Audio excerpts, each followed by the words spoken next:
Okay. Yeah. Okay. So welcome everybody. So the first thing that we have to solve before I introduce the topics of the lectures is to see whether all of you have access to the slides. I put the slides on the chat, and so you should be able to download that. I'm going to do this again. So let me do that again. And so I do this because I will use the slides, but also my pad, my tablet. And so I think very useful for you to see that what I'm going to write on the tablet is absolutely connected with what I have put on the slides. So I think really useful for you to have both. So let me send this again on the chat. Give me just one moment. No, this is not this one. No, there is a mistake.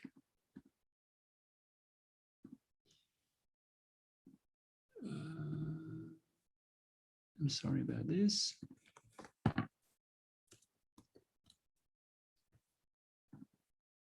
Okay, so you should have this. Okay, so let me introduce to you first the topics of this of these lectures.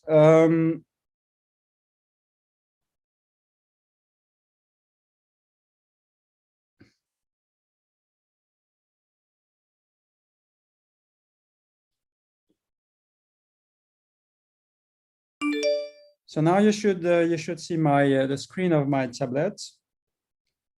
So as I told you, we are going to navigate between the slides and between the tablet, but I think really useful for you to have something on the tablet.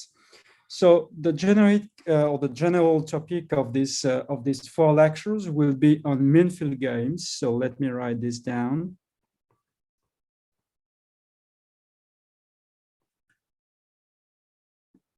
So this will be on Manfield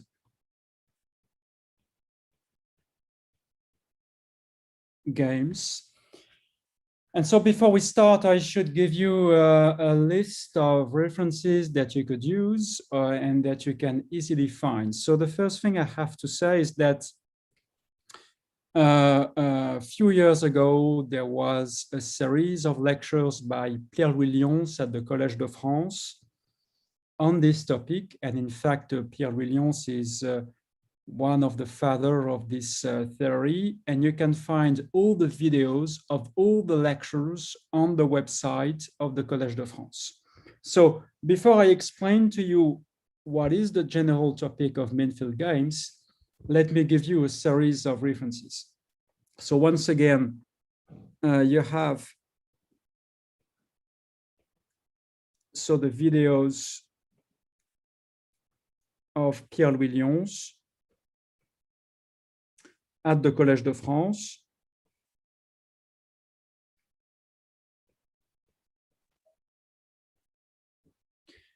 And so this is available online. The only difficulty is that you have to navigate across the videos.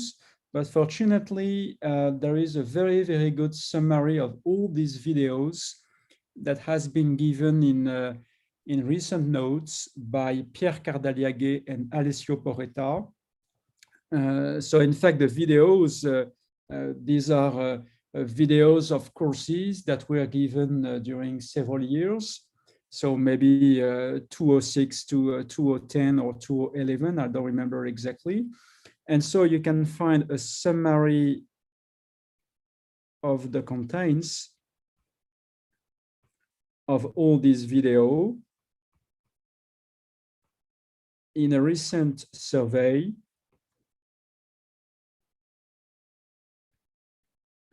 by Cardaliaguet and Alessio Porretta.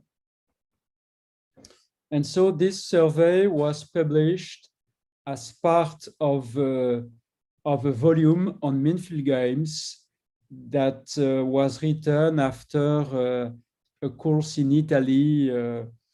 This was 2 years ago. And so you can find this, this survey. I think this is a lecture note in mathematics. So this is lecture note in maths, and this is called Manfield Games.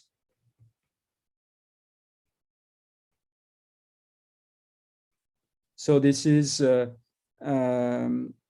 course of 2019 Chimay Summer School.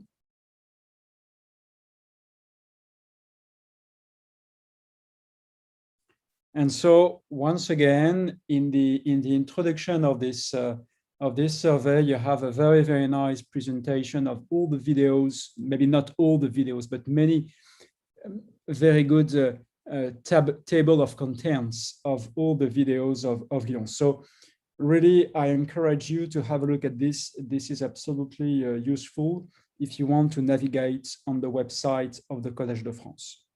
So this is one first reference on the subject. Then you have another one. These were notes written by Pierre Cardaliaguet around 2013. And these notes were written exactly based on the lectures of Lyons himself. So Pierre was attending the lectures, and after that, he wrote some notes. So you have Cardaliaguet notes. So this is around 2013, and I think that this is available on archive. And in fact, if you have a look at the survey that I just mentioned, you should regard this survey as an extension of these notes. So the notes were somewhat preliminary, and the survey that I just mentioned is an extension of these notes. So the survey in item 1 is or extends these notes. Okay, what next? So for sure, there are plenty of papers. The historical papers, there are a series of papers by two groups of authors. So historical papers. You have the papers, but I'm going to mention this next. The articles of Lasry and Lyons in 2006, 2007. This was in Compte Rendu de l'Académie des Sciences and Japan Journal of Mathematics. And so this is a group of people in France, and you have another group of people in Canada. And around the same dates, the authors are Caines, Huang, and Malhamé.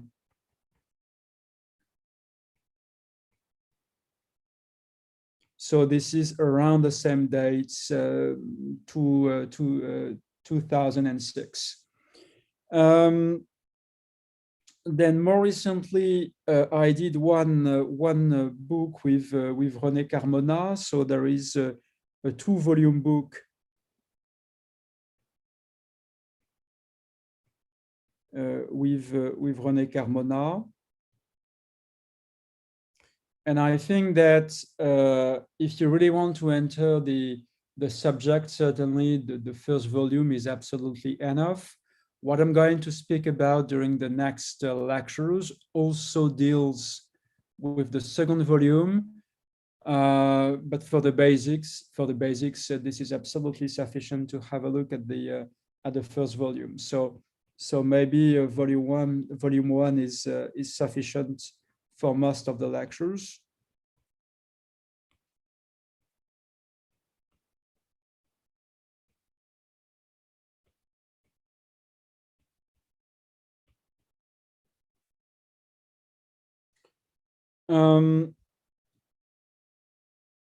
And then you have other books or other references that I'm going to give you next during the lectures. I don't want to give you too many references for the moment.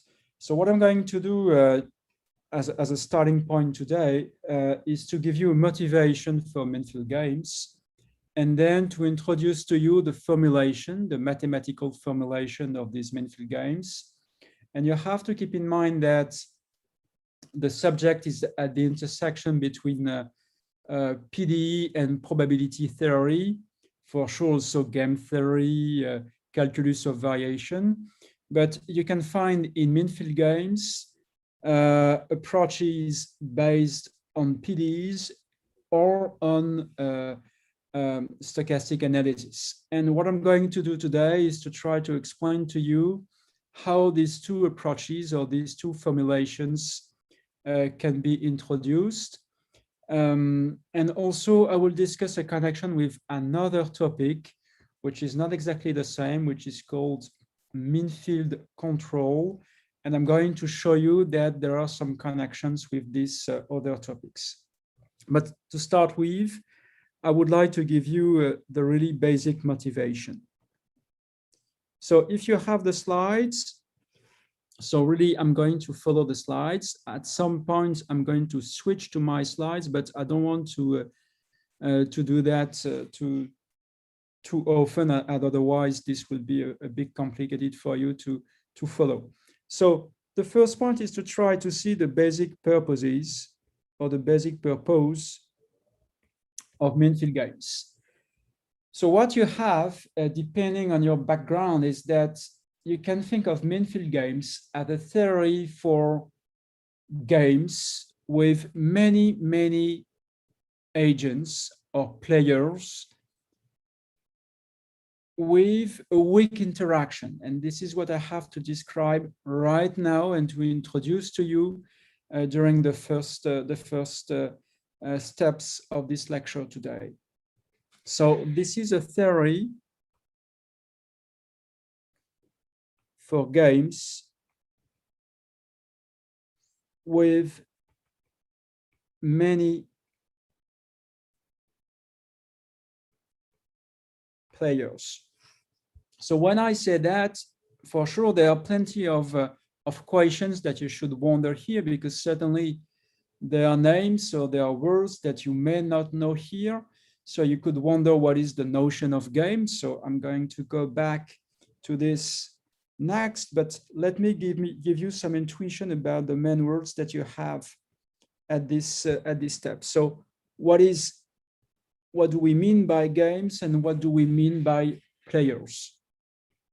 So somehow you should think of the situation as having a very big particle system. Oops, sorry. So we have a large interacting particle system.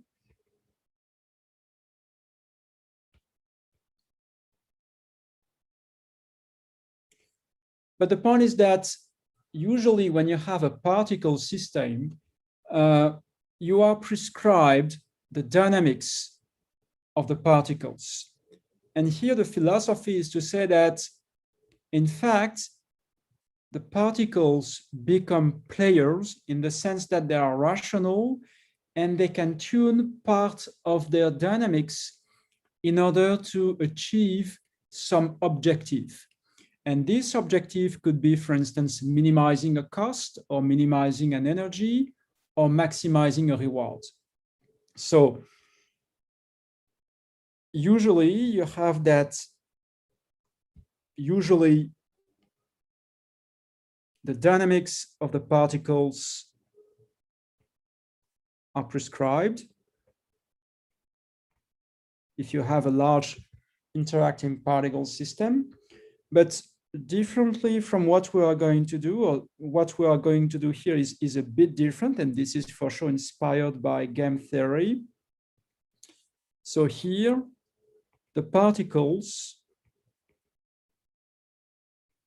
are rational agents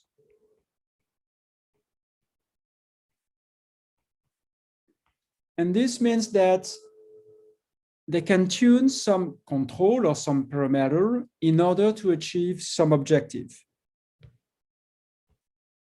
So these agents can tune,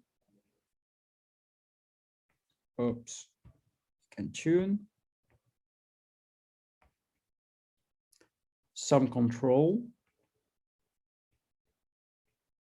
in order to achieve, at best, some objective. And so when I say achieving at best some objective, you should think of minimizing a cost or an energy if you think of physics, or you could think of maximizing a reward.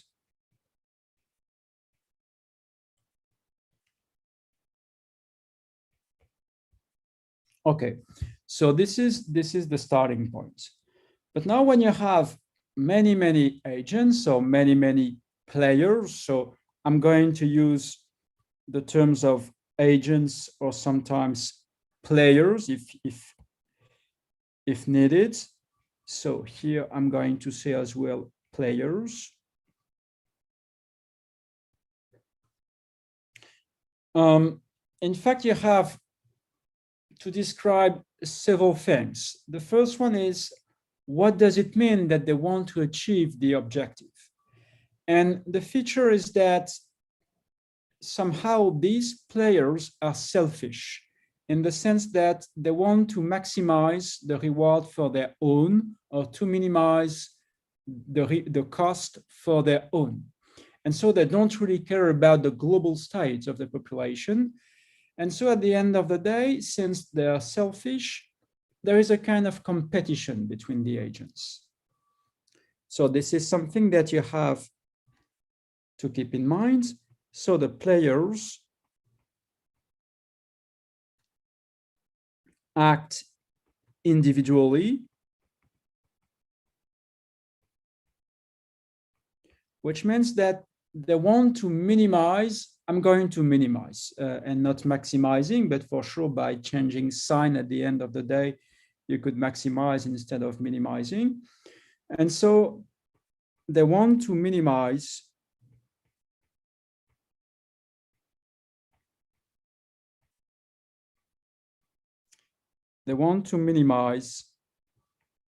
their own cost. Once again, individually. And so somehow you could say that they are selfish and there is a competition for these players.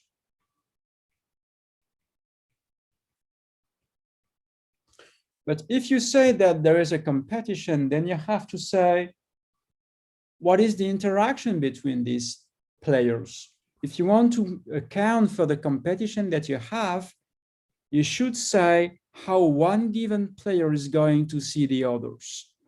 And so the underlying question in terms of modeling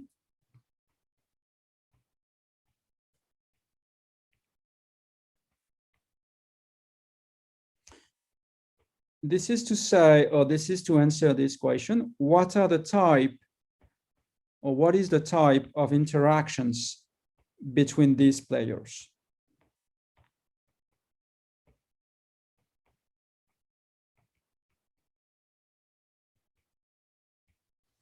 And this is what you have in the title of the theory. This is the word Manfield. Manfield means that the interaction is weak in the sense that one player is going to see the others collectively.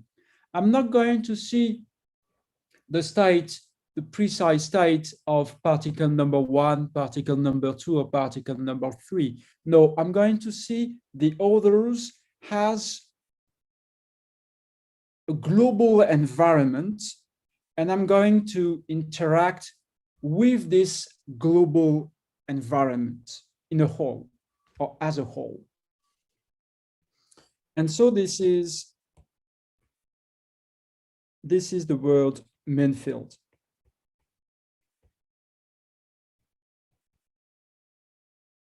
And so when I say that this is Manfield, somehow I'm postulating a kind of interaction between the players.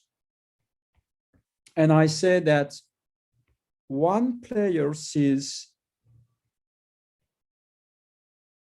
the others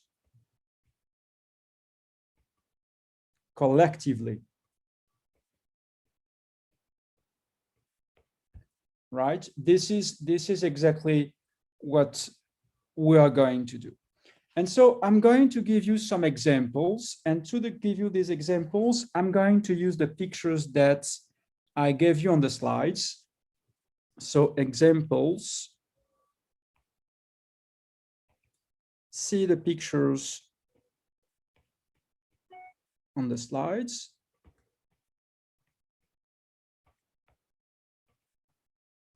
So let me stop sharing this pad, and let me explain this to you. Is it possible maybe that I can do that directly from my pad?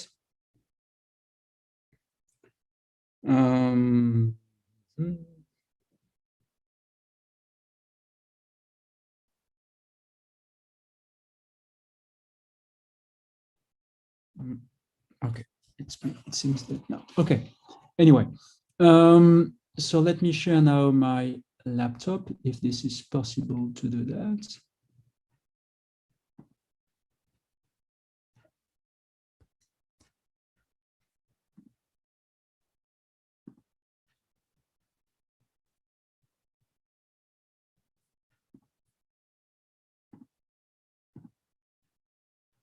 Okay. I'm going to explain to you the lecture, the pictures which are given on the slides.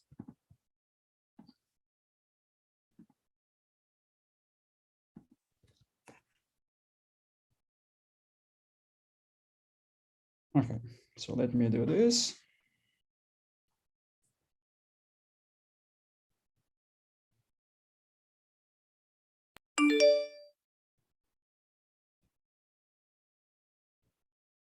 No, sorry. Okay. Well, oh, you don't see that?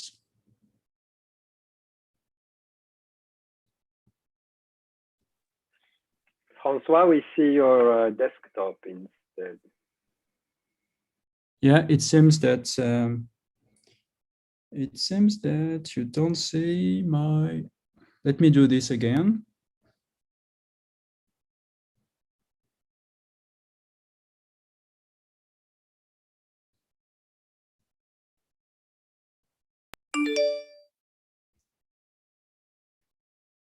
Okay. Okay. So here you have 4 pictures of typical situations that you can have in Manfield games. So you see, if I try to write on my screen, let me try with this first picture, this one. You have a crowd of people in a hall of some airport. Here they are queuing, and certainly they want to cross security or border, I don't know, or they want to register before boarding. Now assume that there is a fire that starts at some point in the hall of this airport. Then you can presume that everybody is going to try to escape as fast as possible. And so you see the first one is that people will be selfish. They don't care about the way the others are going to exit. What they want is to exit as fast as possible. So you really see that there will be a competition between the people. The second point is that people can tune something, they can tune their dynamics, because they can decide of their velocity, they can decide of the way they are going to follow, given some constraints, towards the exit. But now they see the others. because you can presume that if locally the density of people is really, really high, then this will be really difficult for you, if you want to exit, to move fast. And now if at some point the hole is empty, then you can run really fast. So you don't care exactly about which or where are a given individual in the whole. What you care about is the global state of the population. But you have to keep in mind that this global state is going to evolve itself, because the others are going to move, and they are going also individually, they are going to take some decision. So this is exactly a type of Manfield game. And what you want to minimize, once again, this is the time that you spend before you leave the whole of the airport. Now let me have a look at this situation number 2. This is more or less the same example. Here, this is the roundabout Place de l'Étoile in Paris. And now instead of having people or individuals who want to leave the airport, you have vehicles and drivers who want to cross as fast as possible the roundabout. And this is exactly the same feature. What you want to achieve is to exit as fast as possible from the roundabout, and you see the others, because if the local density of population of vehicles is really high around you, then this is pretty difficult to move to the road where you want to exit. So let's say that if I take this car specifically, you see that the local density that is around is really high, and this is really difficult if he wants to do this, for instance. So this is another type of competition between the players. Now let me have a look at picture number 3. Now, this is another example. You see that you have people who live in a building. And so you can guess that in this building, people consume some electricity. And let's say that they could consume electricity from a global producer of electricity who could have very big plants for producing electricity. But you see that also on the roof of this building, you have some solar panels. And so the solar panels means that the consumers are also producers of electricity. And so at the end of the day, you see that people can adjust their consumption. And at the same time, depending on the weather, they are going to produce electricity. And so they're going to be an equilibrium, I should say, between what they are going to consume and what they are going to produce, and also depending on the production of the big producer of electricity. And so they are going to see each other in terms of the global demand, the global production, and in fact, at the end of the day, they are going to see each other through the price of electricity. And so price in this situation is a way to aggregate all the behaviors of all the players, all the consumers and all the producers that enter this story. So this is another type of competition or game between players. For the last one, I'm going to just to say that this is to say that if you go to the literature on machine learning, there are more and more works where you use Manfield approaches to describe the state of the neural network. And now this is a bit different because the neurons are no longer competing, but they are cooperating to learn something. And this is another type of problem, another type of equilibria that you have at the end of the day. And this is something I'm going to describe next in connection with Manfield games. So this is to tell you or to give you several instances of Manfield games. What I'm going to do now is to explain to you quite quickly, and then I will go back to the pad, what is the program that we want to achieve. In fact, what I told you is that in Manfield games, there will be a competition between the particles, given the fact that there is an interaction of Manfield type. And what we are going to see is that we can summarize this interaction by using the law of large numbers. This is exactly the keyword that you have in this story. So this LLN here is for law of large number. And at the end of the day, it's going to give me a kind of paradigm to simplify the analysis. In fact, you have to understand that solving a game is something that is really complex from the numerical point of view. This is something that is really heavy. And our goal in this story is to decrease the complexity. So this is exactly the keyword that you have on this slide. And so we want to try to pass directly to the limit. We want to say, instead of having a look at a game with many agents, many players, I'm going to have a look directly at a game with infinitely many players. And because of the type of interaction that I have postulated between the particles or between the agents, I hope that once again, using the law of large numbers, I will be able to decrease the complexity of the whole story. So this is what I hope. And the question to do that is first to say, what will be the formulation of the resulting games? So this is exactly what I want to do. I want to say, well, when I pass to the limit, what is the shape of the equilibria, the compromises that I'm going to see between the players? Is it possible to prove the existence of such equilibria? Is it possible to have a kind of uniqueness? If so, what are the shape of the equilibria? And then, is it possible to make the connection between games, as I defined first, with finitely many particles, and these types of Manfield games with infinitely many particles? So this is the program that I want to solve.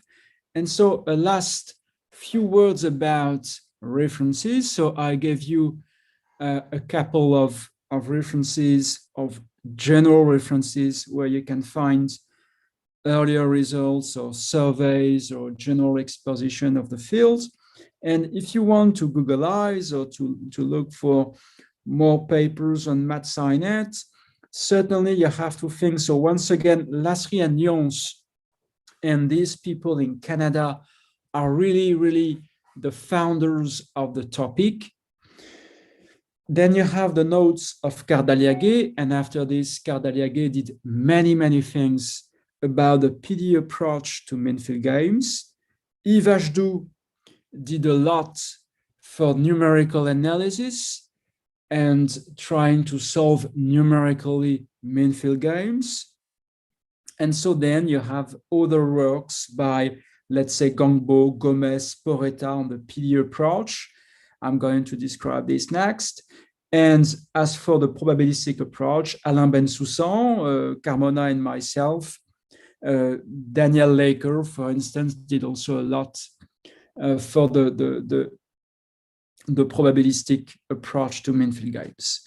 So I'm going to go back to the tablet to write this down in a nutshell, but you have to remember that our difficulty is that the model, if the number of players is fixed but large, the model can be really complex. And we want to decrease the complexity, and the hope is that, quite strangely, taking directly the limit when the number of players tend to infinity, taking the limit could give something that is simpler at the end of the day. And this is exactly what we are going to do today. What is this something? What is the limit when I pass to the infinity, when the number of players tend to infinity? So the goal now, this is really the goal for these lectures. We want to let the number of players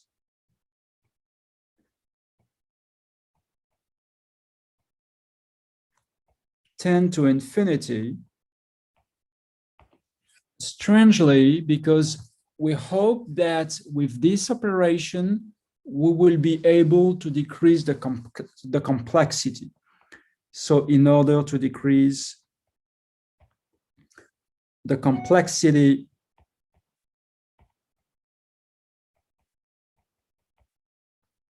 of the analysis. And so this is something that could be strange. Why is it possible that taking a limit will give something that is simpler? I'm going to increase more and more the number of players, and at the end of the day, I should get something that is simpler. This is strange at first sight. But in fact, the intuition that is behind is that we expect that when passing to the limit, there is a kind of averaging that reduces the complexity. So the hint is that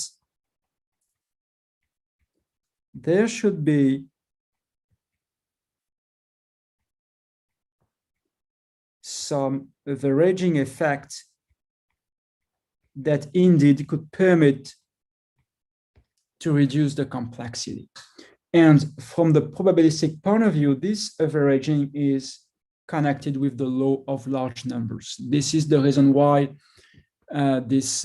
we expect this to be possible.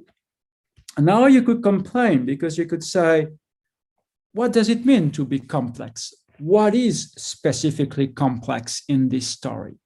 So the question is, what do we call a solution of a game? If you don't know exactly what is a solution to a game, or what is a solution to a game, you could say, why is this complex? And why is it indeed possible that things are going to be less complex in the limits?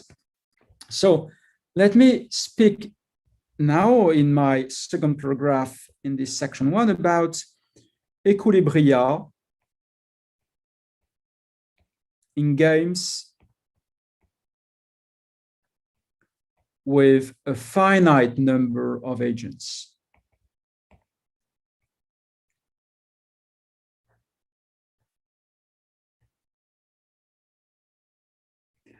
When I say equilibria, you have to realize that I'm speaking about compromises. So the players are selfish, they are in competition, so there is no optimal state. You should think of a game. A game is, here this is not a minimization problem. Each player wants to minimize something, but at the end of the day, they see each other. So you cannot expect an optimizer on an optimal state, but instead you expect a compromise. And this compromise is what we are going to call an equilibrium. So when you have this notion of equilibria, in fact, you should think of this as compromises between the players. And now I should put a little bit of math, as otherwise it's going to be too much complicated. So let me give you a model to do this. This is not the most general model that you can find in the literature, but this is one possible model. And the good point with this model is that this is sufficiently simple to give you quite simple equations for an exposition in a course. So what I'm going to have is that I'm going to focus on n players or n particles. Let's say n players, right? So the labels of the players are indices between 1 and n. So I have a look at the dynamics of player number I. And I'm going to use a very simple model. I could generalize, but this is not the objective in my lecture. So I'm going to say that the dynamics are of this kind. So I'm going to explain this to you.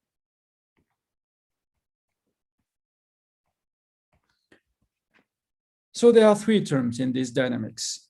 So xi, so this is the first one here. This is the state of the player at time t. So this is pretty easy. So this is the state of player I at time t. And when you have the d, this is an infinitesimal variation of the state. So the difference that you have is xt plus dt minus xit. So the d that you have in front of this, I guess that this is clear for everybody, but I feel better to recall this.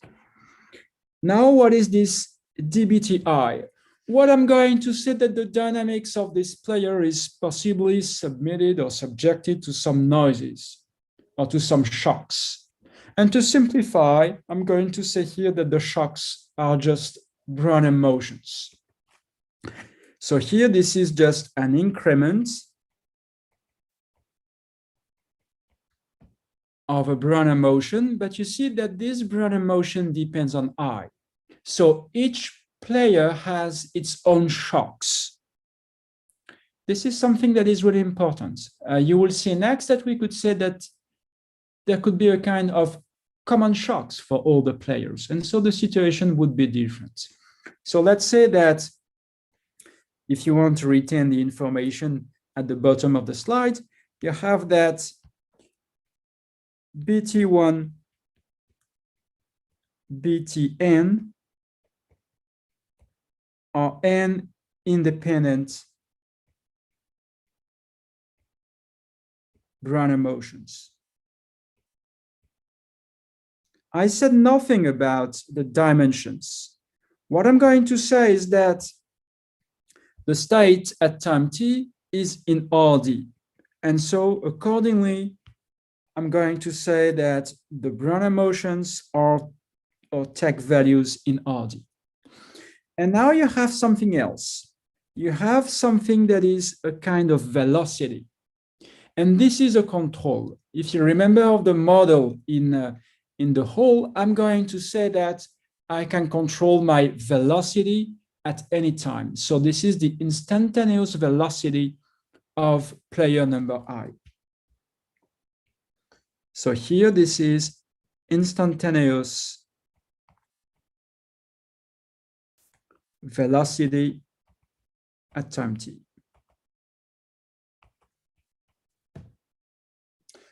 Okay, with this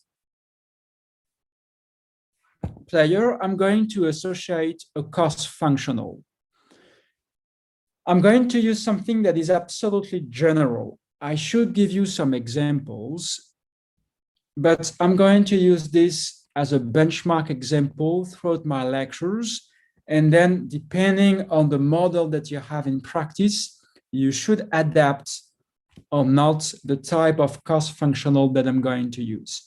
This will be really, really difficult to have a kind of general theory that would encapsulate all the possible types of cost functionals. So this is my choice here to have a kind of possible cost functional, and then possibly you can generalize. So you say that to player I, we associate a cost. So this is a cost on a given time duration. The horizon could be infinite, but to simplify here, I'm going to say that the horizon is finite. I'm going to give you next an example when the horizon is infinite. So I'm going to assume that this is over a finite horizon, capital T. So the cost here, this is denoted by This is denoted by GJI.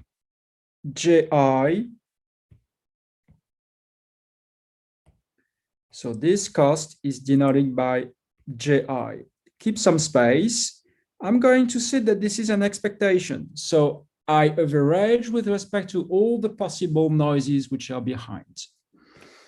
So I'm going to say that there is a terminal cost, as you may know, for instance, in math finance, if you do things in math finance, if you have a background in math finance. So I'm going to say that this is a function G, a cost G, that depends on the terminal state of the player at time t and something else. I'm going to say next, what is this something else? So keep some space as well here. So here, this is a terminal cost.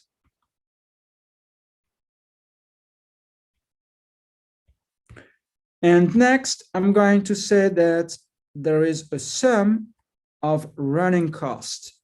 So I'm going to do the same, but instead of having this at the terminal time, I just have this at any instantaneous time t, and then I make the sum of this.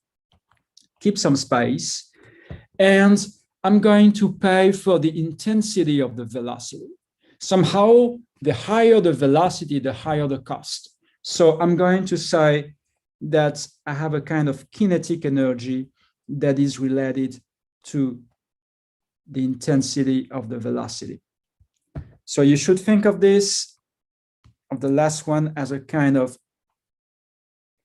or this is just to give you an intuition, a kind of kinetic energy. Anyway, what you have to keep in mind is that this is really a cost that says that the higher the control, the higher the intensity, the higher the cost. Now, there are plenty of things that I should explain in these notations. So the first thing is that in this expectation against, this is expectation above all the randomnesses. So there are the noises, B1, Bn. But also, if I scroll back, in fact, you could notice here that I said nothing about the initial condition in the system. And here I should say that possibly the initial datum of xi could be fixed, but this could be random as well. So I could say that in this picture, the initial condition x0i is possibly random.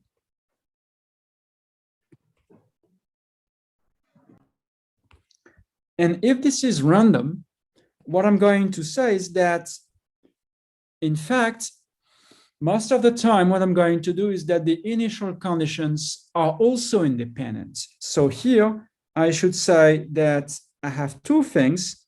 I have that x01, x0n are also independent.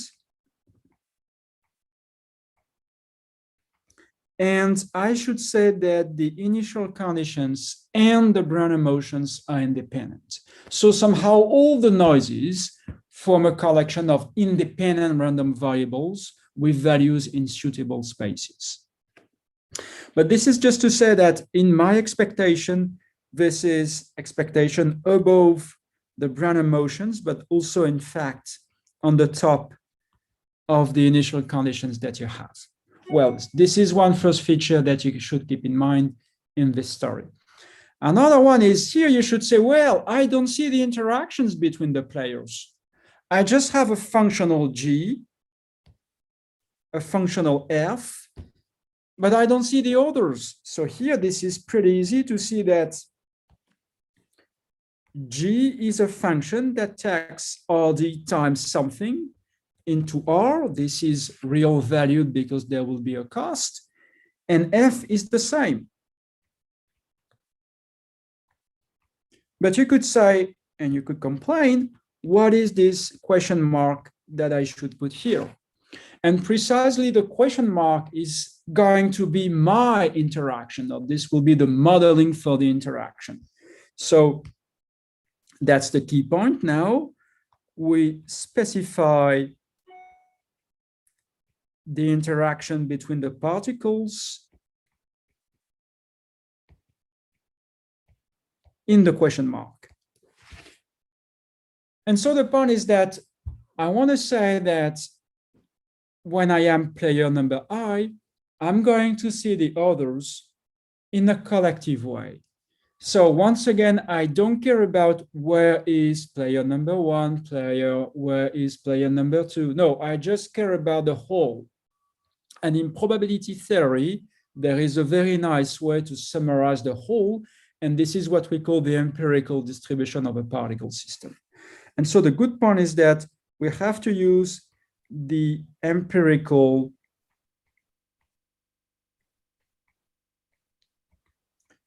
distribution. So here, what I'm going to say is that the empirical distribution, let me put this new notation. This is something that I'm going to put mu bar nt, and I put a measure. Let me put J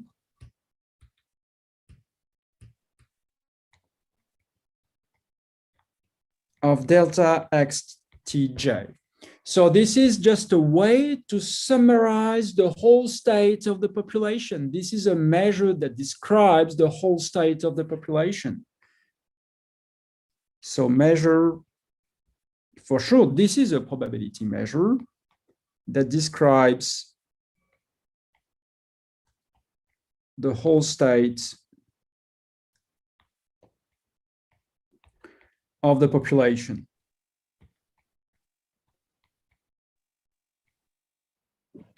And so if you come back to what I told you about the shape of the coefficients, now I'm going to do this. I'm going to replace, and I'm going to say here, this is mu bar nt, and here this is mu bar nt. And now you should say, well, I can remove the question marks, and it means that the argument of the function g is a probability measure, and I'm going to write down the space of probability measures by P of RD, and similarly for the other ones. So here, this is the space of probability measures.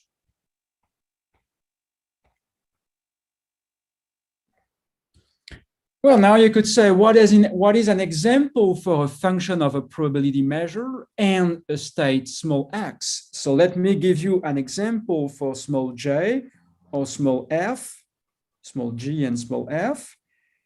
So this is the same. So let me give you an example for small f. So example. What do you know as a function of a probability measure? Well, a very simple example is to take a convolution. So you say f of x mu is going to be a function capital F of f. So capital F of x minus y d mu y.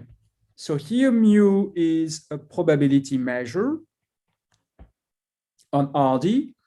And so it tells you that this is a kind of potential energy between the state small x, which is an element in RD, and the global state of the population. So here, this is an element in RD. And so if you compute Fx and some empirical measure or some uniform measure on, let's say, a simplex, uniform measure on a set of an n tuple of elements of RD. Let's say that this is exactly equal to, so let me do this. Let me write this a little bit differently. So let me put an I here, comma j. So where x1, xn are n elements in RD.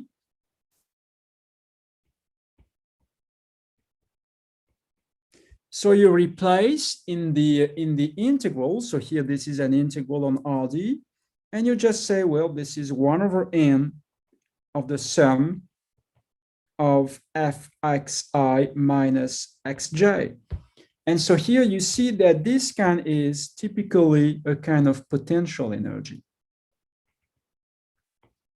which is exactly what you have in physics. You could say that when the particles are really small, the energy is small, I don't know. And when the particles are really close, the energy is high. You could say that, for instance. And so F should be a function in that case of the distance or the norm xi minus xj. So this is a typical example that you can have for a function of a probability measure. Okay, so that's fine. And now you could say, well, good point, but what is the type of equilibria that we have? So what is this notion of compromises? So now that I have the dynamics here, and now that I have the cost, what do you mean by a compromise? What do you mean by this notion of equilibria that you accounted during the first hour of the lecture? Well, here you have to pay attention that even though, so here this is really something that really matters for the sequel of the talk. You could say, well, that's pretty easy because the only control that I see in the cost functional is alpha I. Seemingly, it seems that you do not see the choices of the others in this formula for the cost. But then if you think so, you're wrong, because in fact, you see the velocities of the other particles in the empirical measures. So pay attention that if you have a look at these empirical measures, pay attention that here you have also alpha 1, alpha nt. So in fact, at the end of the day, when you have a look at the cost to player I, it depends on all the controls, alpha 1 up to alpha n. And so if I want to minimize, it depends on what the others are going to do.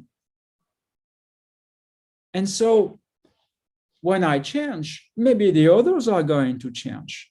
So I have to say what is a notion of compromise. So this is paragraph number 3. Oh, no, this is the same as before, 2. Okay, fine, 2. So now we need a notion of compromise.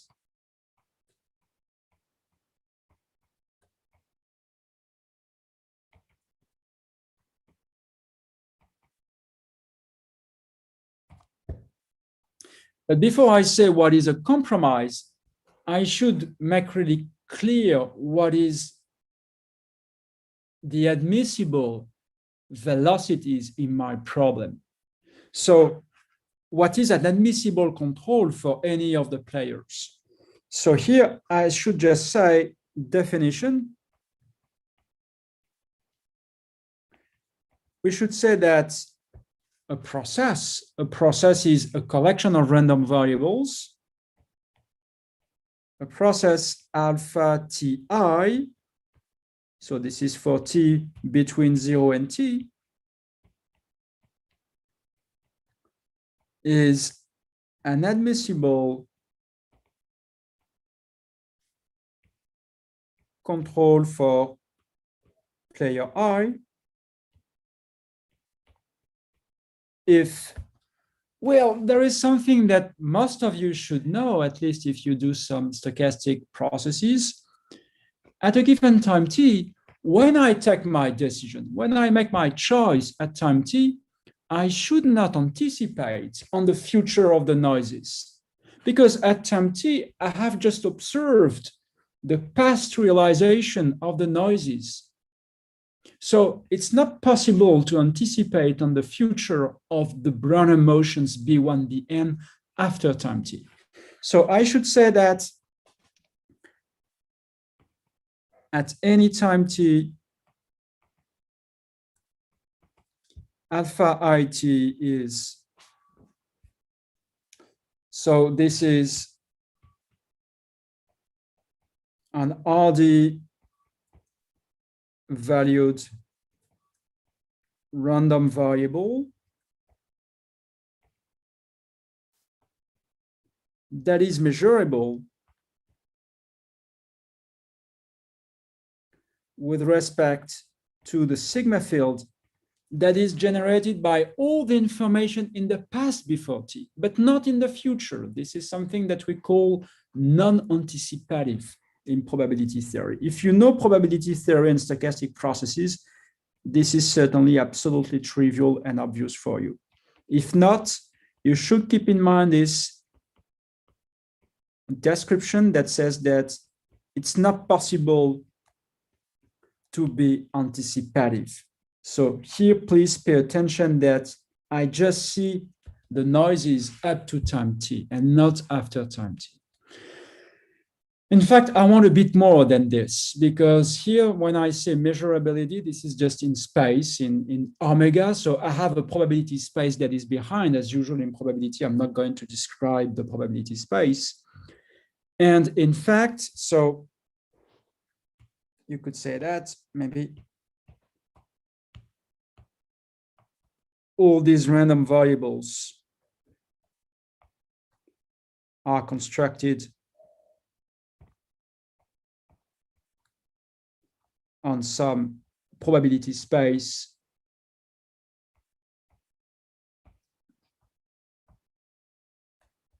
omega AP. Okay. The thing I need, but this is something that most of you know as well, is I'm going to integrate in time as well. And you saw that certainly in the shape of the cost. So I need a little bit more. I need certainly this to be measurable. Right? So I need adaptability, or the first one is what we call adaptability, the fact that I do not anticipate, and for sure, I need something that is measurability. For those of you who know probability theory very well, in fact, I need more, or I need a refined version of progressive measurability, but I don't want to describe this with too many details, because I think that for people from the PD side, this would be too much. And when I say that this is time and space measurable, I say, well, I want the energy of the control to be finite. Okay, so this is just to say that in my cost, the kinetic energy has to be finite, and it makes sense to integrate in space and time because this is jointly measurable. Well, so this is a type of admissible control for player number I. Now I need a notion of compromise, and I can come back to my equation. What is a notion of compromise in this problem? So intuitively,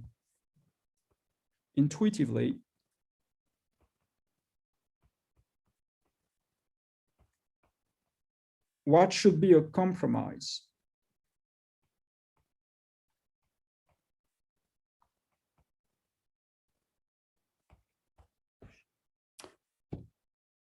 Well, I'm going to use the definition of a compromise in the sense of Nash.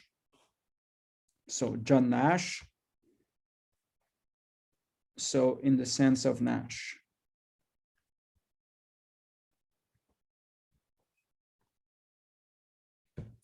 And so what I'm going to say is that, in fact, I have an equilibrium or a compromise if there is no incentive for a given player to deviate on its own from the compromise. So intuitively, no incentive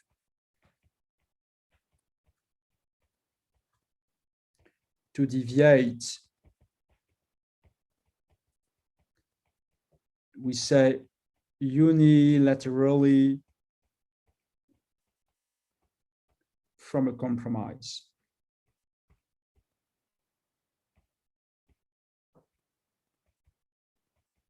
So how to write this properly in mathematics? So I have the following definition.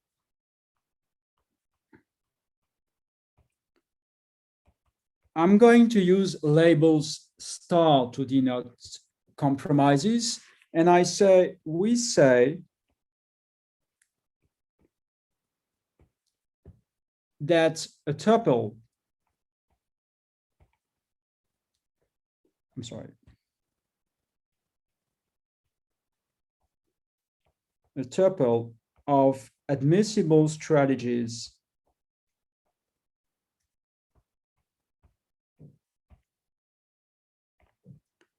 alpha star 1 up to alpha star n is a Nash equilibrium or a compromise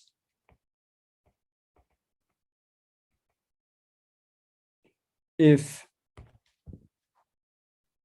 so once again, there is no interest for leaving the compromise or leaving the equilibrium. So if for any I, so you take any particle between I and n, and if you replace,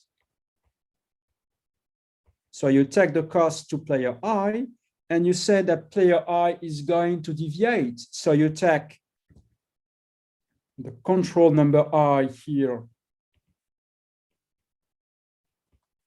in this formula is alpha star I. And now I'm going to write down the same,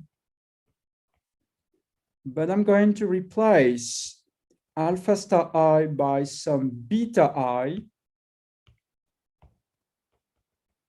And the others, they are the same. And so beta I is a new admissible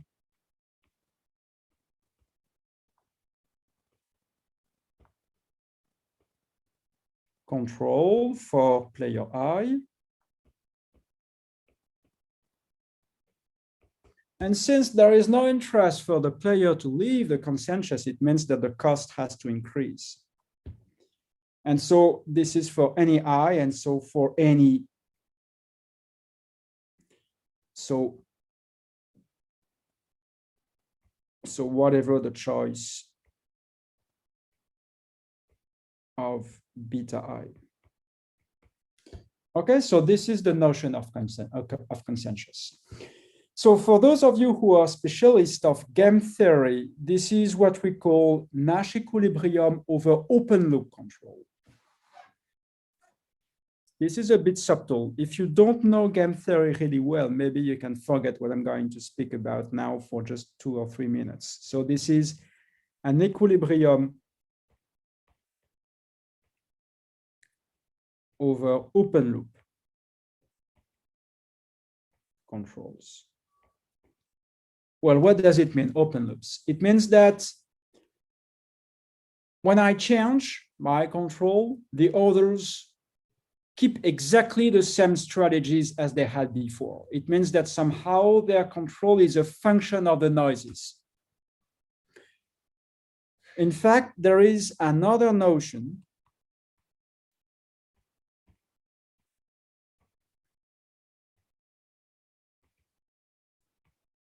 of Equilibria over closed loop control.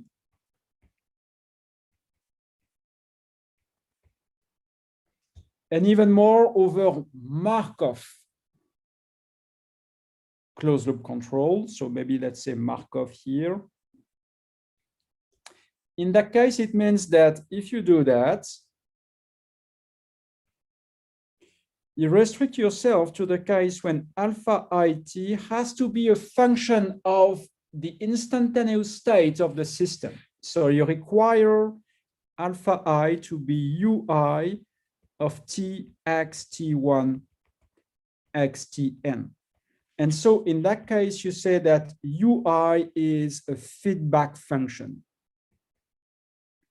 And so you require, this is part of the requirement that your strategy is computed as a function of the state of the system. Okay? And so in that case, you see that what you freeze in the notion of equilibrium is not the realization of the processes, but the feedback functions. So then change Ji of alpha 1 alpha n into Ji of u1 un and define accordingly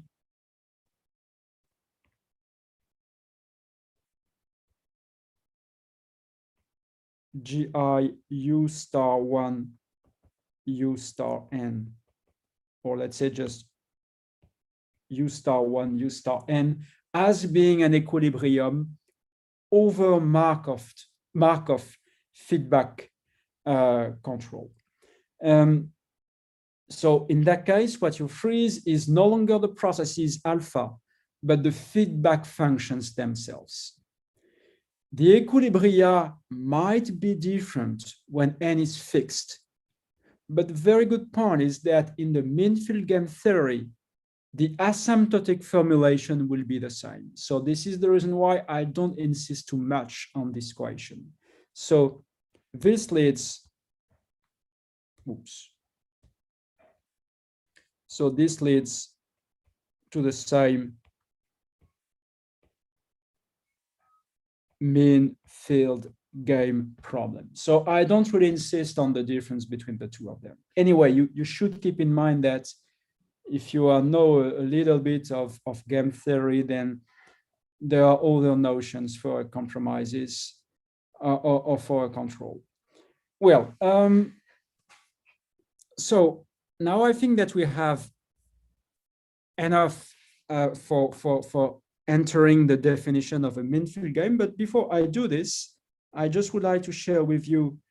So these are things that we have spoken about. So you see that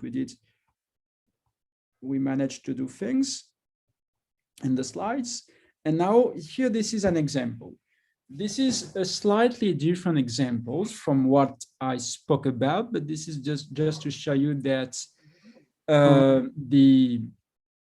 the theory is flexible enough, in fact, to cover many types of problems. So really, you have to remember that the example that I gave you, this is just for pedagogical purposes, and I could modify the example and adapt it to other types of modelings that I have.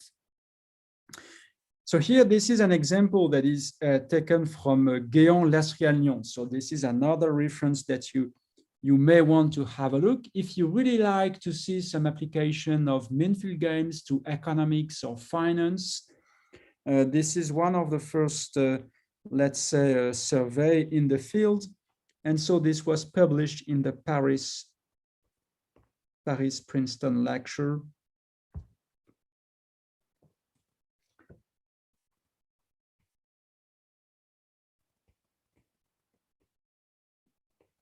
I think this is 2 or 10, or yeah, I think this is 2 or 10, yes.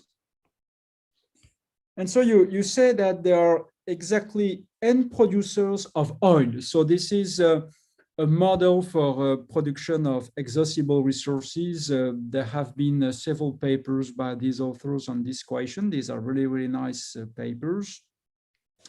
And so I just give you a flavor of what you have inside. So Xi is, let's say that this is the estimated reserve that you have, the reserve of oil that you have. So you are a producer of oil, and Xi is the estimation that you have for your remaining reserve. And so here, alpha I, basically this is the same type of alpha I as before. This is a production rate. So this is the instantaneous production rate. So it means that if you produce oil, then you see that your reserve is going to decrease. So this is the reason why you have this the sign minus in front of the control in the dynamics. So when you produce oil, for sure the size of the reserve is going to decrease. And then there are some shocks. So depending on the authors, the explanation of these shocks could be as follows. Since this is an estimation where there are some uncertainty on the reserve, and so you say that the intensity of the noise is as large as is proportional to the estimation itself. So you see that the intensity of the noise gets larger and larger when the estimation increases. So which is the reason why you have an intensity or a volatility for the noise that increases with the size of the reserve. In this model, there should be a constraint on the sign of the reserve because xi should be non-negative, but I'm not going to discuss this point next, but this is just to say that this would be a little bit more challenging from the mathematical point of view because in that case, there is a constraint. Anyway, what is your cost? Here, this is not a cost. In fact, what I'm going to do is to change, but if you just reverse the sign, this is exactly the same. So this is no longer a cost, but a reward, okay? But the situation is more or less the same as before. So you say, well, there is a selling price, and the selling price is PT. First, you freeze the value of the selling price, and you assume that this is fixed. And so you call this selling price as being PT, and you see that instantaneously, then what you receive is the selling price times your production. So you receive alpha I times P. But you have to pay, and there are some cost of production. And so you get a function C of alpha. And this is a function that says that you have to pay for producing your oil. So this is C of alpha. So if you freeze the selling price of oil, then you don't see the others. Here there is just a discount because in the model this is set in infinite time horizon, and usually in this type of problem there is a discount. I don't want to enter this subtlety. Just keep in mind that if PT is frozen, then what you get does not depend on the others. But now what you could say is that exactly as in the picture I had for my solar panels of the roof on the roof of the building, I could say that the selling price is going to depend on the demand, but I could assume that the demand is fixed. This is something that is deterministic, for instance, and on the global production. And if I do that, I could say, well, this is a function of the instantaneous global production. And I see the mean production in my model. And if you are really, if you have listened very well to what I've been saying for more than 1 hour, then you realize that this is a bit different from what we have been doing so far.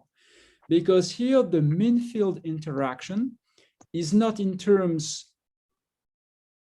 of the locations, but in terms of the strategies. So you don't take the empirical mean or the empirical measure of the players, but you take the empirical mean of the strategies. So this is a bit different. And if you want to do that, or if you want to see some papers in this direction, this is what people call Manfield games of control. So this is a kind of extension of variance of Manfield games, and there have been plenty of papers in the last years on this kind of extension of Manfield games. So once again, this is not interaction through the state variables, but this is really interaction through the controls alpha I themselves. So this was just for an example. Let me go back to our notes. And so now we have all the material for starting paragraph number 2. And so now we want to introduce the formulation for Manfield games. So we want to provide an asymptotic formulation. So taking the limit n tends to infinity. So asymptotic formulation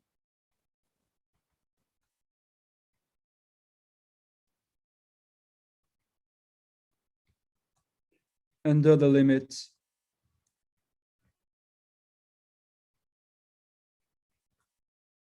n tends to infinity. So I'm not going to make a proof of what is the limit. I'm just going to guess. So this will be just based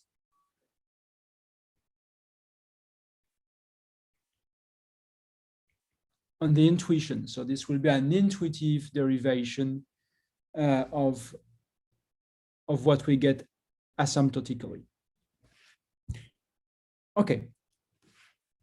Just to do that, I have to tell you first what we guess. So what is the guess?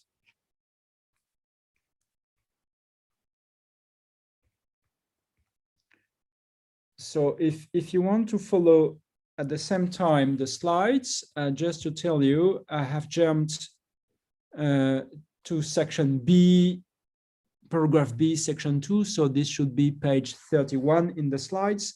And I will go back to the earlier pages after the break. So what is the guess? Okay. You go back to the particle system. So go back to the model.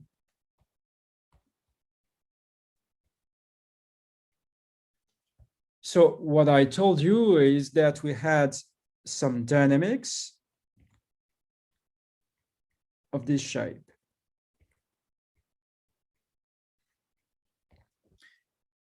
And if you have well noticed, this was really specific, the type of cost coefficients that I had, because if you remember, we had Ji alpha 1 alpha n. This was just the expectation of G. Let me write this again.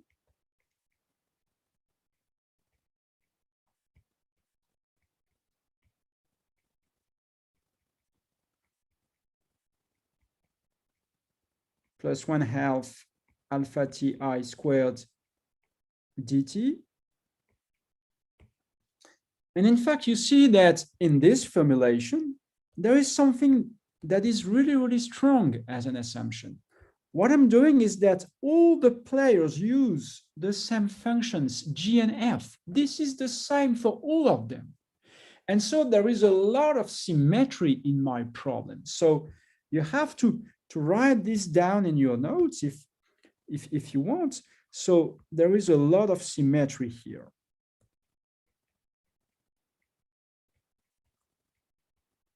This is the same F and G for everybody in the system. And so what is the guess? The guess is that maybe at the equilibrium, I'm going to see the same type of symmetry. So the guess is that this symmetry should reflect at equilibrium, or should show up, I should say. Should show up or should appear, if you prefer, at equilibrium. Well, this is absolutely a guess. We have some mathematical results, and in fact, in the model that I gave you, this is exactly what happens. And so the guess is that, in fact, if I put a star to tell you that this is the equilibrium, when I say the equilibrium, I'm cheating, because in fact, at this stage, I know nothing about uniqueness, but assume that there is a kind of uniqueness. I expect that at the equilibrium, well, maybe I will have something that is somewhat symmetric between the players. And it means that I expect to have a formulation more or less of the same type of what I have in the formulation of the cost. So it could be a function alpha. Yes, let me alpha. So alpha is a function of time because it depends on time. Since I put player I, I'm going to say that player I is going to choose its own strategy at equilibrium depending on its own state. If you are the driver of the vehicle, then certainly you see where you are to choose where you want to go. Or to adjust your velocity. So here, what I'm going to say is that there will be XTI. This is absolutely normal. And if you go back to the formulation of equilibria in Markov feedback form, this is exactly the same. I was saying that the strategy was depending on my own state, but I was also saying that this was depending on the states of the others. I'm going to do the same for the guess, But what I'm going to say is that it depends on the others just globally. So I'm going to say that this is mu bar NT. You see that there is a big gap between this, if you call this, let me say 1, and here 2, there is a big gap because in 1, there is no symmetric form. So 2 is a refinement of 1.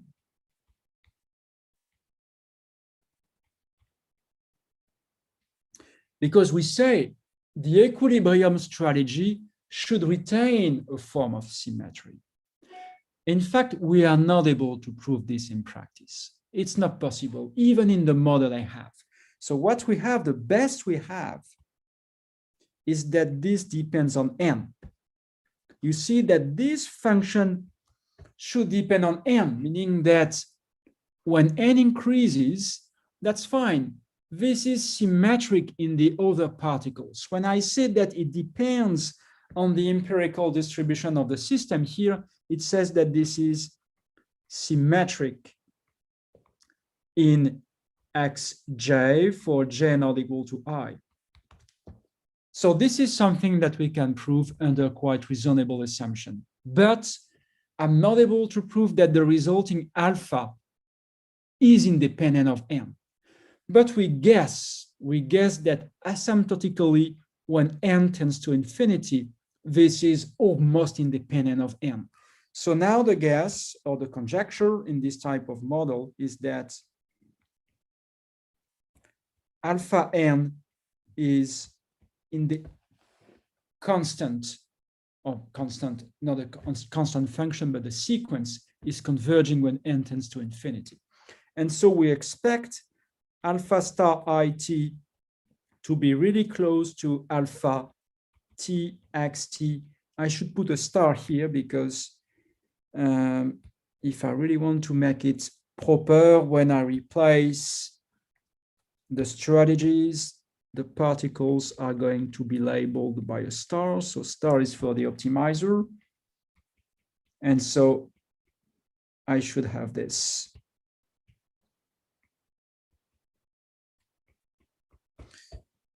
So what is the conclusion of this guess? The conclusion is that, at equilibrium,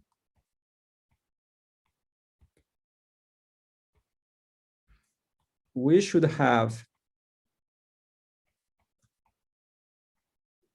so if you replace my choice, so my strategy, I say at the equilibrium, I should just check, or I should just decide in terms of my own state and the global state of the others, my own state and the global price, but know who is who or who is where.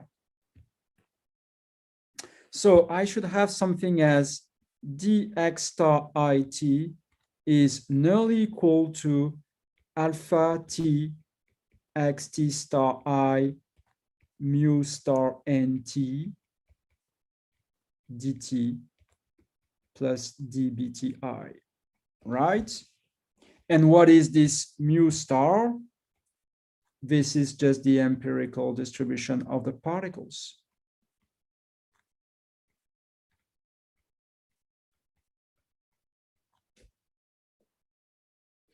But now remember what we want to do. We want to take the limit when n tends to infinity. And now the very first question that you should wonder is even though alpha is fixed, what is the limit of this when n tends to infinity?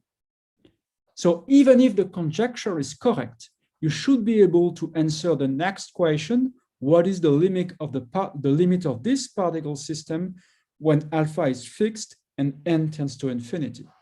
And so this is what I'm going to do after the break. And so this will be paragraph number 2. This is what we call propagation of chaos.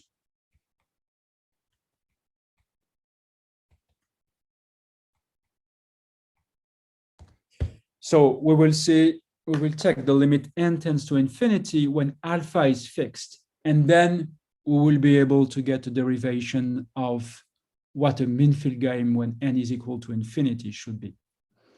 Okay, so so this is 11:34. I just suggest that we have a 5-minute break, and so we restart in let's say at 11:40. This is okay? Thank you, Francois. Yes, it's okay. Okay. Would you like to put some slide freezed while we are taking short rest? You want me to put the slides? I'm sorry? Yes, if you want to put some slide to get freezed on the screen to be shared while we... You mean this? Yeah, anyone you would like to put. Oh, yeah. Sure. Yeah, okay. So for the broadcast, for the YouTube broadcasting. Ah, yes, I see. I understand. File. Very good. Let me do this. Great. So okay. In 5 minutes. Thank you. Yeah, we meet again in 5 minutes. For the attendance, people who are attending, if you hear me, if you have any questions, please prepare them for now on the chat area, and Professor Delarue is going to answer them at the end of the first talk. Thank you.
Okay, so welcome back. So this is 11:40. So I think that we can resume.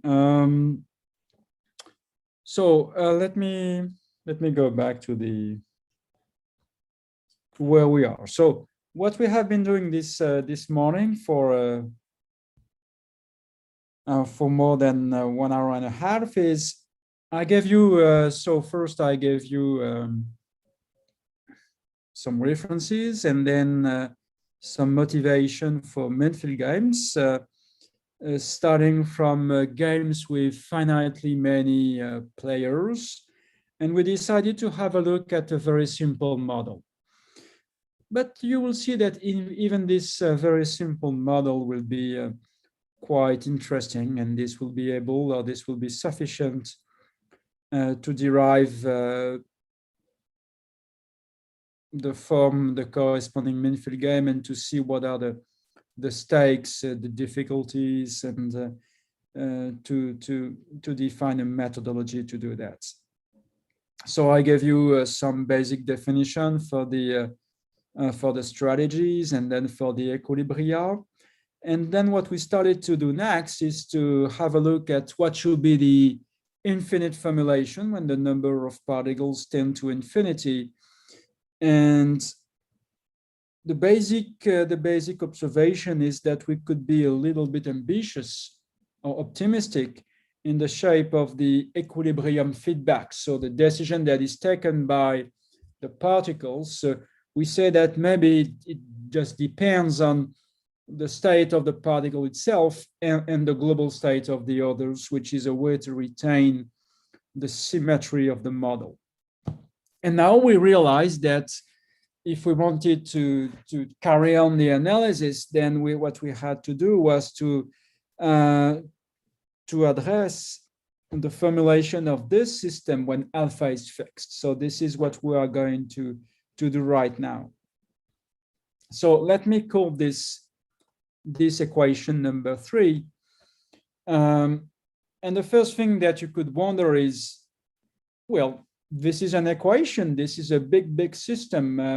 Is there any uniqueness theory and existence theory for this big system? So this is a basic question in probability theory. So just one basic remark is 3 is a big or a large, I should say, a large particle system.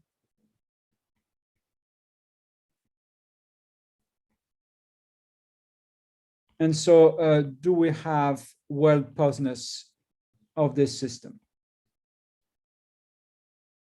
If you know stochastic analysis, certainly you know the answer, but let's say basically that because of the noises, in fact, there are plenty of things that become trivial, but let me do that in a very naive way.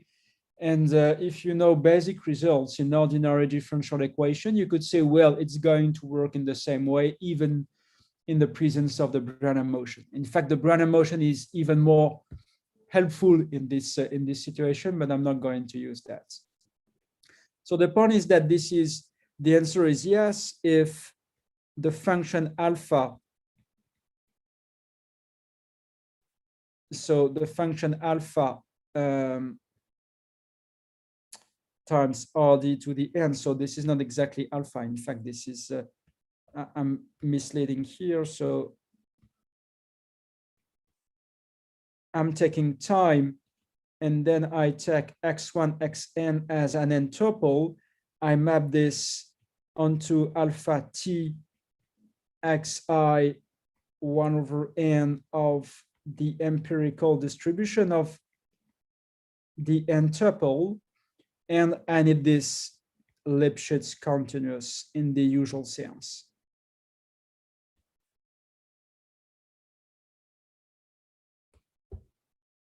And also it needs as well to be, let's say, bounded in time.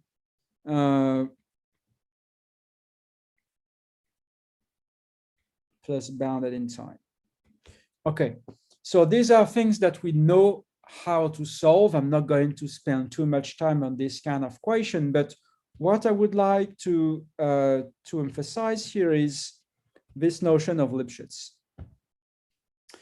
In fact, the function alpha, as I spoke about, is not defined on the Euclidean space. This is defined on the space of probability measures. And so if I want to speak as alpha being Lipschitz with respect to the empirical measure or with respect to the entries of the empirical measure, certainly this is a good point first that I say something about the smoothness of alpha with respect to the measure argument. So there is a related equation. There is a related equation, which is what about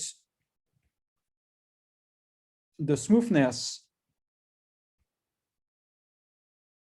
of alpha in the measure argument?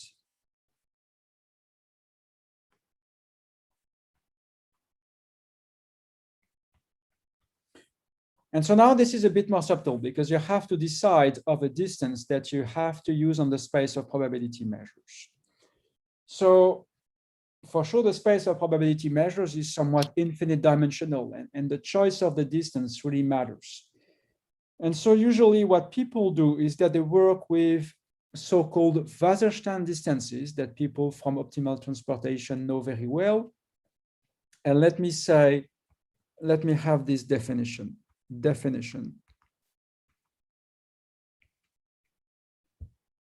So let P be real larger than 1. And so we call WP distance on the space, on the space P index P. So P index P of RD is by definition the elements of P, so the probability measures, which have a finite P moment. So you see, if you think of a random variable that has mu as low, you should have expectation of x to the P that is finite. So we call WP the distance on the space.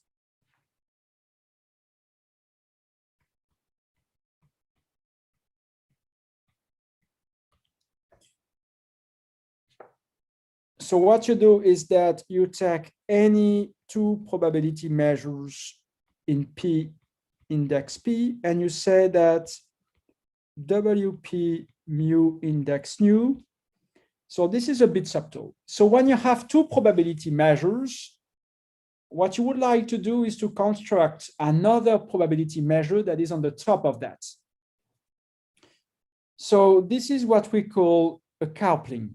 So you say, I'm going to have a look at coupling pi's. So where pi, I'm going to give you this, where pi enters the distance next, where pi is a probability measure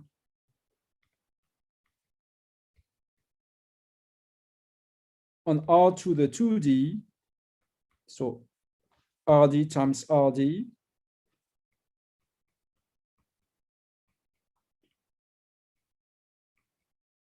such that, so mu and nu are the two marginals of pi. So it means that if you do, so pi, I'm going to write this in this way. This is mu, and pi, the push forward of pi, or the image of pi, I should say, sorry, the image of pi by E2 is nu. So what is E1? So E1 takes X1, X2 in RD cross RD, or RD times RD, and you map this on X1. And E2 takes the same things, and you map it on X2. Okay? So really, you say that mu and nu are the marginals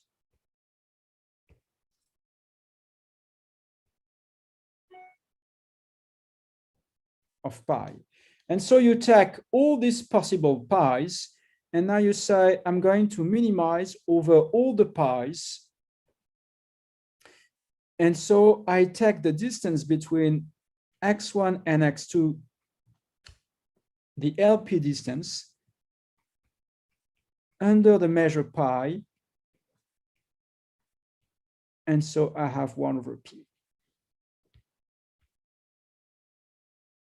So you see that pi is going to appear in the minimization and in the measure here. I'm sorry, this is x1. I'm sorry, this is a mistake here. So this is x1, x2. So I take the distance under this measure pi between the two coordinates. So let me give you an instance or an example for this. Example, if you take x1 and x2, two random variables on omega. So with values in RD.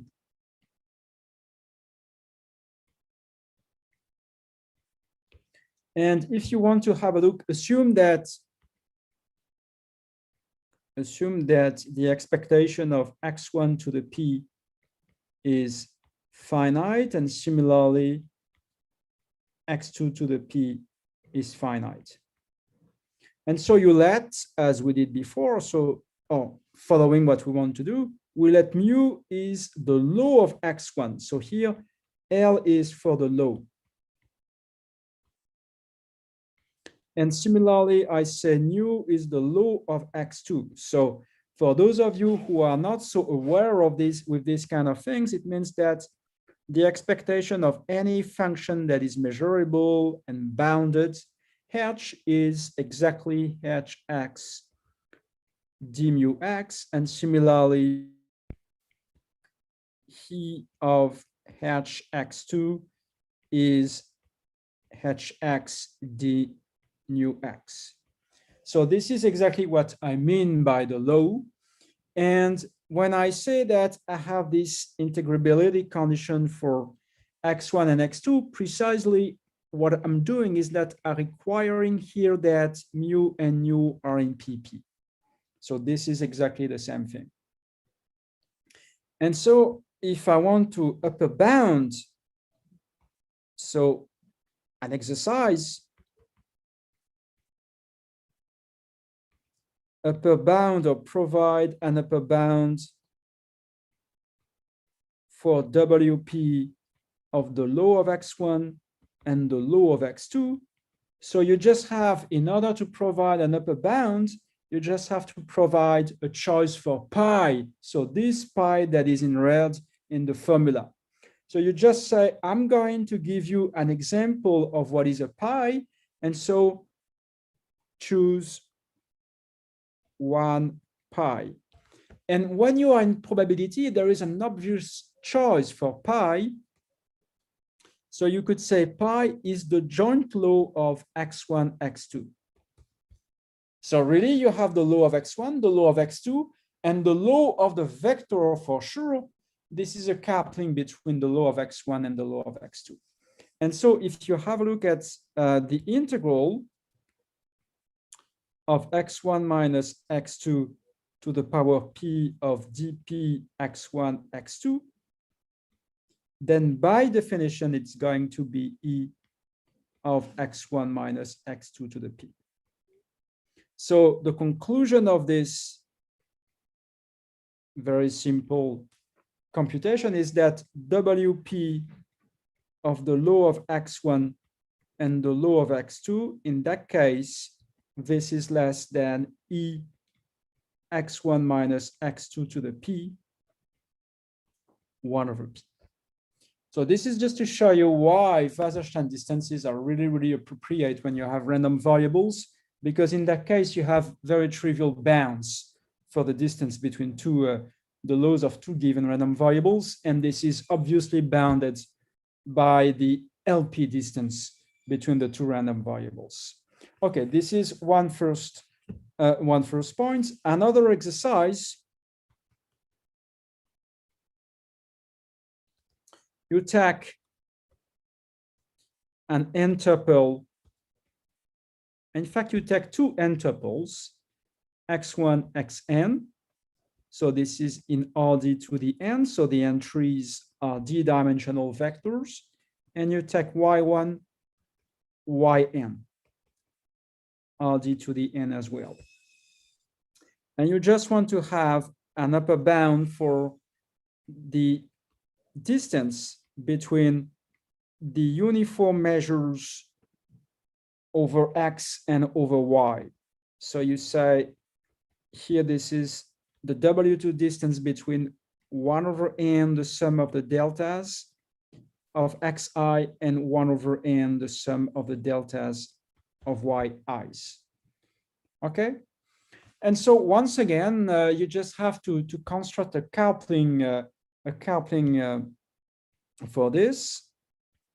So here, when you have empirical measures, these are measures that are constructed on RD. And what you can do is to say, well, a way to do that. So here you could say, if you want to do this, for instance, you could say, well, this is the law of x theta.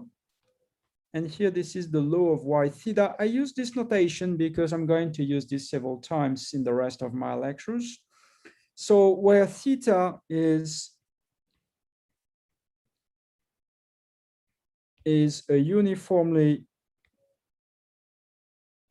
distributed random variable on 1n. So clearly it means that the probability that theta is equal to I is 1 over n. And so if you have a look at the law of x theta, so you sample randomly the index of thetas, this is exactly the empirical distribution. And so what we know is that as a result of the computation that we have done, so by exercise 1, we know that WP of the law of x theta, the law of y theta, is less than E x theta minus y theta P 1 over P, right? But now this is pretty easy to compute this. Theta takes the value I with probability 1 over n. So this is 1 over n, the sum from 1 to n of xi minus yi to the p. And so I have 1 over p. So I have a very nice dictionary for passing from the smoothness with respect to the laws into the smoothness with respect to empirical measures. So if I assume that my alpha, so back to the original problem here, if I assume that the alpha that I have is Lipschitz in the Wasserstein sense, let's say for p is equal to 1 or 2, then I have usual smoothness. This is what it means at the end of the day. I have usual Lipschitz condition. Okay. So usually, so what we require, so typical assumption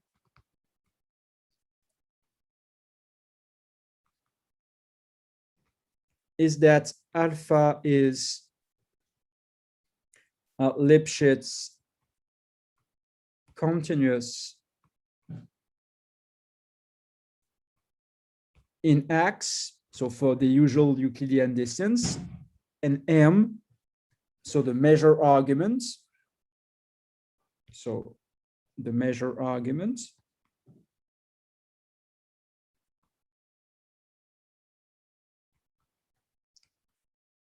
with the letter being in PP of RD,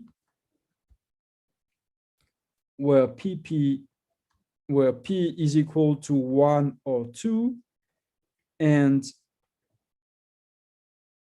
PP of RD is equipped with WP. So once again, so we need some continuity at the end of the day for what I'm going to do. And I put some distance on the space of probability measure. And you see that what I'm doing is that I'm requiring either to work with p is equal to 1 or p is equal to 2. This is what it means. So p is equal to 1 or 2. So this is what it means. Okay. So for this, now I know that for any n, for sure, I have that this is well posed, the particle system is well posed, but my question is how to pass to the limit. So intuitively, so what happens when n tends to infinity? So what happens when n tends to infinity? So if you go back to this equation, so remember or recall that alpha is frozen. So here, really, this guy is frozen now. So what's going to happen is that when n tends to infinity, and if you freeze the label of the particle, you see less and less any given other noises. This is really what happens, because since this is normalized by 1 over n, since you have this normalization, you should say that the impact of the noise number j onto the particle number I is less and less when n tends to infinity.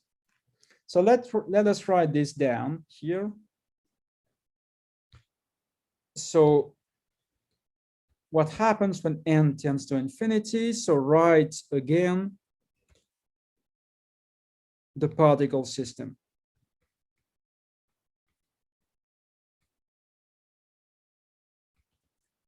So the shape of the particle system, this is the same as before, but just to simplify, and since there is no longer any optimization problem here, let me remove the stars labels.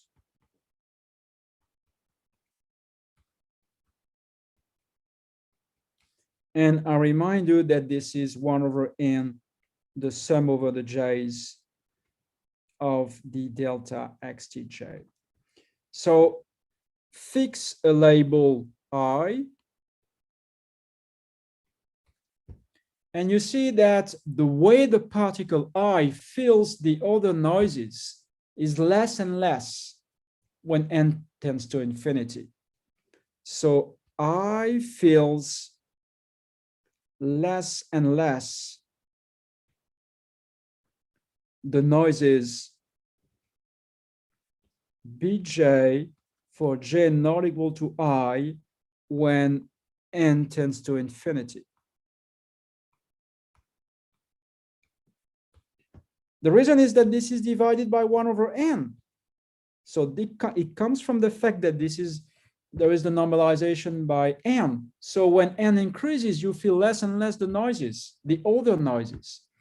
And so what you expect is that asymptotically, the particles should, well, they should become decorrelated. So there should be some asymptotic decorrelation between the particles. So the guess is, or the intuition, or the ansatz,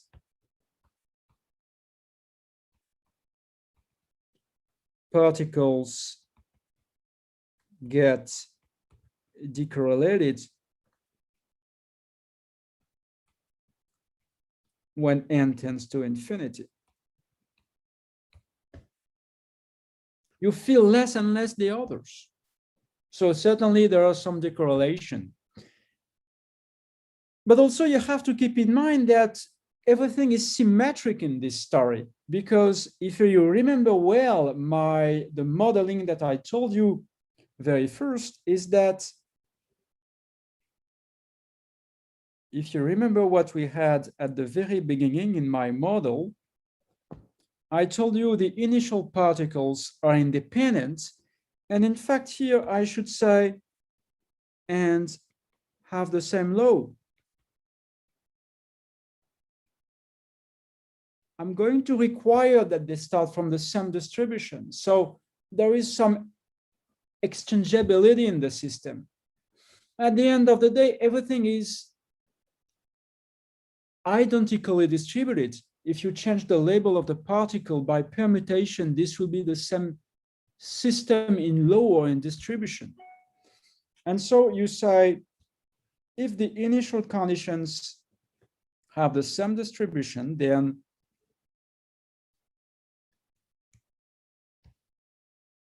plus particles are exchangeable, which means in particular that they all have the same distribution.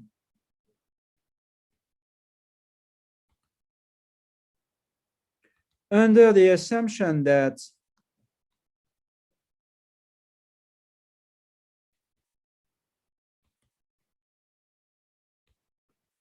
the initial conditions are independent and have the same distribution.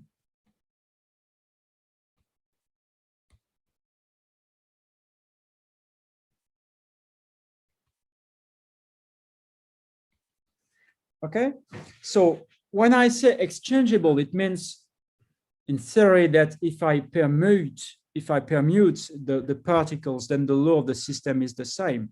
But here you can see that because if you change the labelings, well, statistically, this will be the same system. And so if you try to summarize what you have here, you have two main features. Asymptotically, the particles get decorrelated, and they all have the same distribution. And when I say decorrelated, in fact, what I have in mind is that they become independent. And so if you have particles that are independent and they have the same distribution, you know that the empirical distribution is going to converge towards the theoretical distribution. This is the law of large numbers. And this is exactly what I told you in the very first minutes of the course. So this is not a proof. I don't have time enough to make a proof of all the fact that I'm claiming today, but the result is that the empirical distribution of the particles, this should be really, really close to the theoretical law of any of the particles, right? All of them have the same load because once again, this is symmetric. You can make permutation of the labels. This will be the same system in law. And so this is an approximation that says that when n tends to infinity, by the law of large numbers, the empirical distribution should be really close to the theoretical distribution. I should make this precise, but intuitively what it says is that in the dynamics, I should be able to replace this argument here.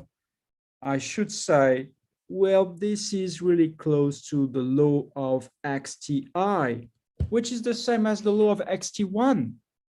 And so at the end of the day, my claim is that we claim that proposition.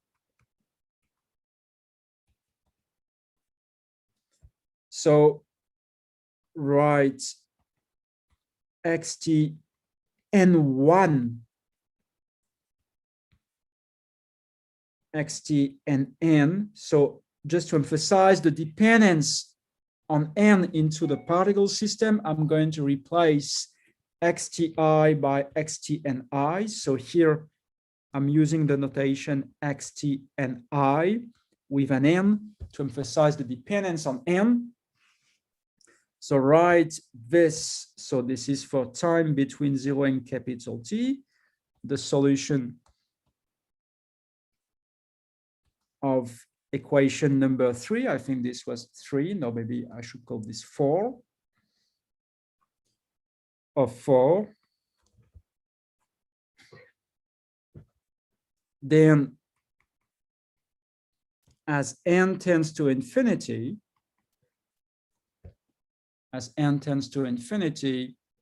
I have that xt n1, xt and k for k fixed. So this converges in the weak sense. So this is the law of this vector. So this is the convergence in law towards something that I'm going to call, so I'm going to say this is the law of xt bar tensor k. So here tensor k means that this is the law or the product of the measures. So this is the law of k independent copies of x bar t. So where x bar t solves the equation. So you go back here and you say, I'm replacing the empirical distribution by a theoretical distribution. And I say that dx bar should solve alpha t, x bar t. And inside you say that you see the law of x bar in the dynamics, dt plus dbt. So this is for any given time. You could write this in terms as a convergence of processes, but I don't want to do this too complicated here. So what you have to understand is that when you have this tensor product, it means that the particles become independent. So here it says that you have independence when n tends to infinity.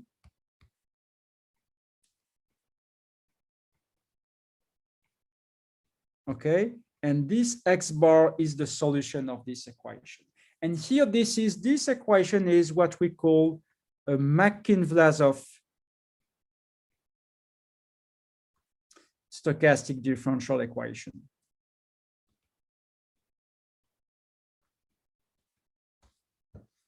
Okay, so this is a stochastic differential equation in which the solution interacts with its own law. So L is the theoretical law. So it means that the solution is interacting with its own distribution. This is exactly what it says. So this is an equation where the solution interacts or is interacting with its own distribution.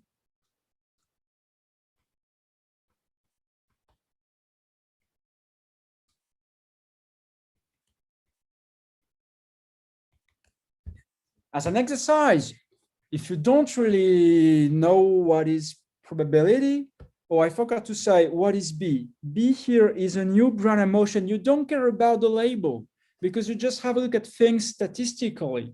So this could be B1, B2, you don't care. So this is a new Brownian motion. Once again, you just have a look at things statistically. We don't care exactly about the labels. We just have a look at the global state of the population. And we say, this global state, this is exactly as if I was saying that players were now independent and each of them statistically behave as the solution to this equation. Well, now you could say, well, I don't really understand what is the subject X bar. Could we have a kind of PD approach for this guy? So exercise, PD approach to what is the law of X bar T. So assume for the moment that I have the law of this X bar T. I'm going to give you next what is this, whether this is well posed or not. But for the moment, just to help you to understand what is this, this guy. So assume that equation, the equation for X bar T is well posed.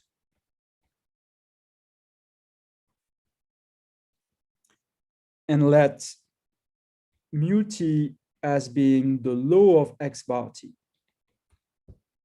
I would like an equation for mu t, and so get an equation for mu t.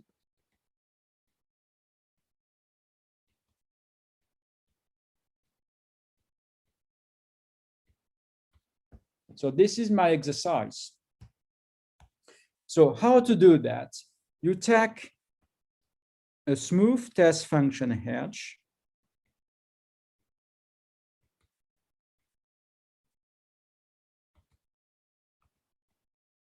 from RD into R. So this is smooth. Let's say that this is compactly supported.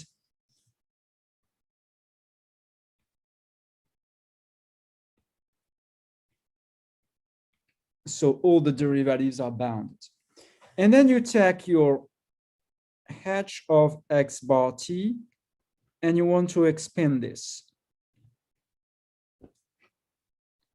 And there is one thing that you need for making this computation is Ito's lemma. But here, this is very easy because you just have a simple Brownian motion, and so you just get the Laplace. So here you have that this is the expectation of the Laplace of h applied to x bar, and then you have alpha t x bar, the law of x bar, acting. So this is an inner product acting on the gradient of h. So this is dt. I took the expectation, so there is no stochastic integral here, right? And now you say, well, in the left, what is this? Well, this is hx d mu tx. And what is this? Well, this is not that difficult. It's going to be delta h x plus alpha tx mu t, the gradient of hx, and the whole is acting with respect to mu t. And this is on RD. And now you write this. You write this as a function acting on a distribution. So I say here that the function h is acting on mu t. So this is a duality product. I regard h as a function and mu t as a distribution. So this is a duality product.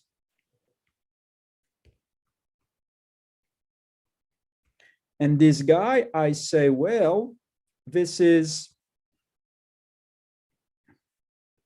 here, this is exactly 1/2 delta h plus alpha t dot mu t, inner product, the gradient of h mu t.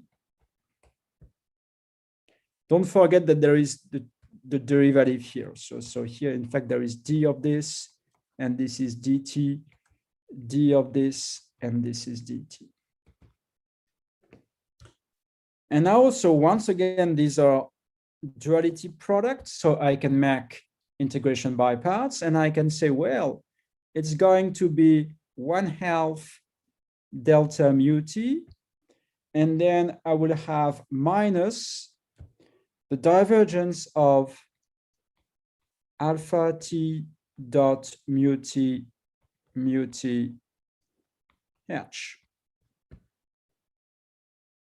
dt.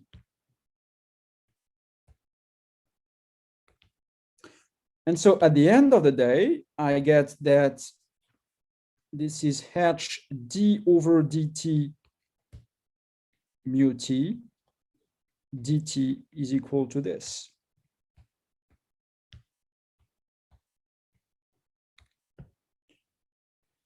And so you see that I get an equation for mu t. This is understood in a weak sense, but I get a PDE for mu t,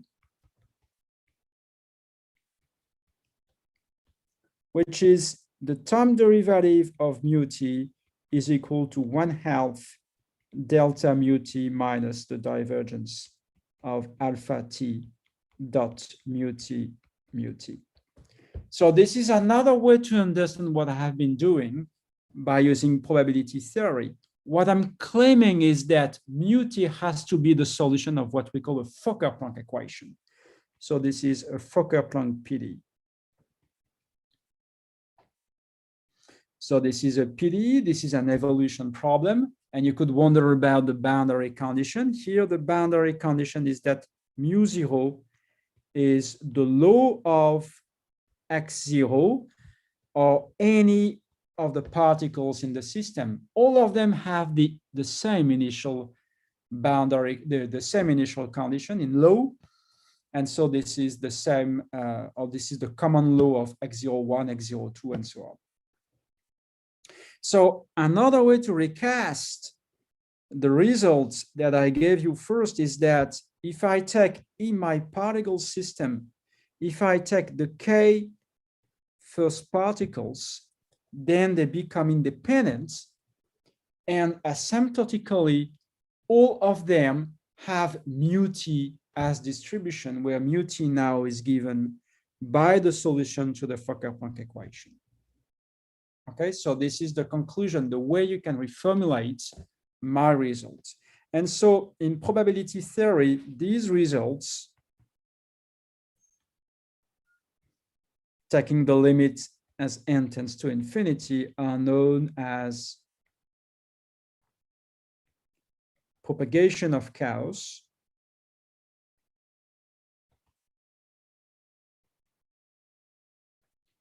And you can have a look at the lecture notes by Schnittmann. This was the Saint-Flour Summer School.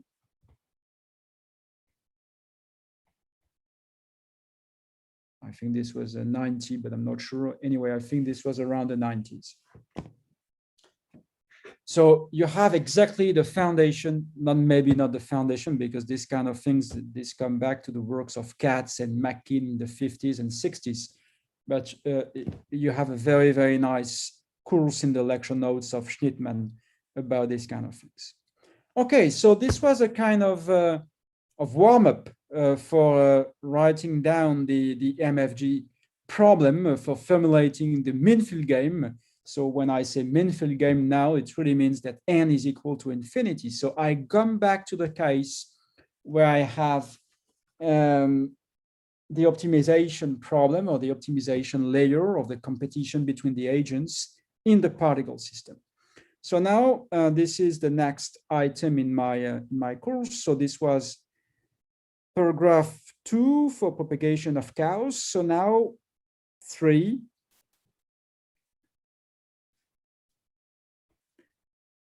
Back to the game.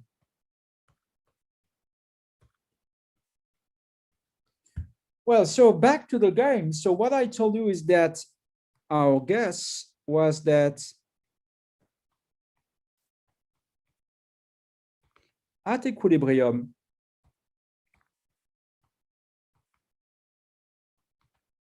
we had D. I'm going to put star as well now because this is really at equilibrium. We had something of this form.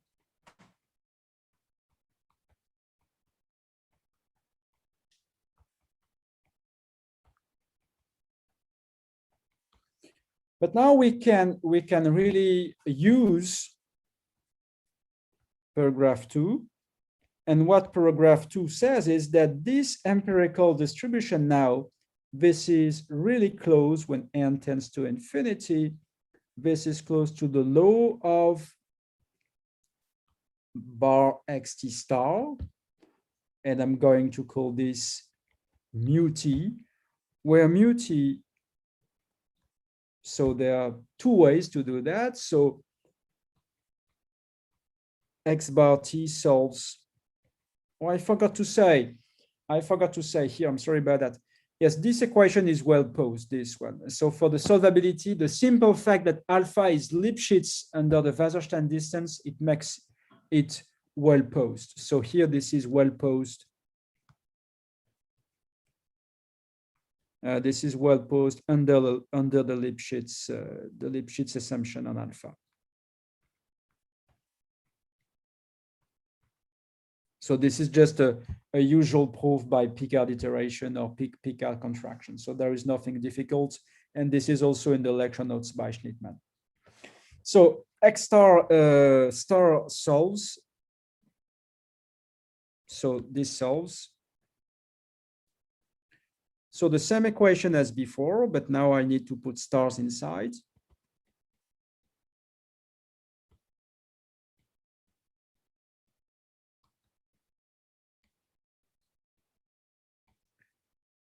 Okay, and so mu t is the law of X bar star. Okay.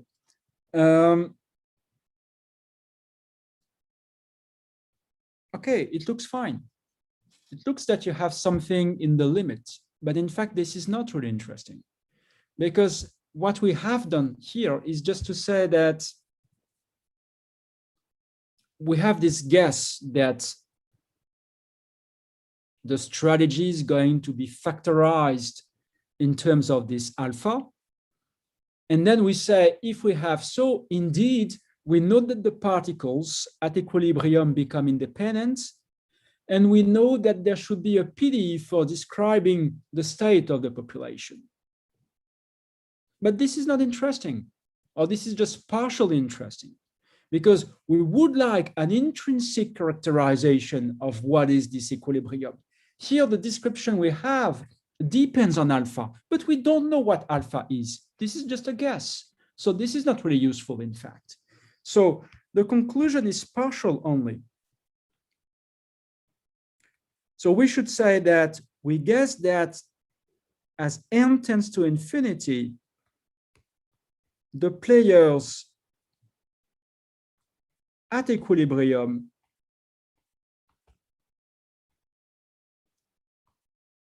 should become independent.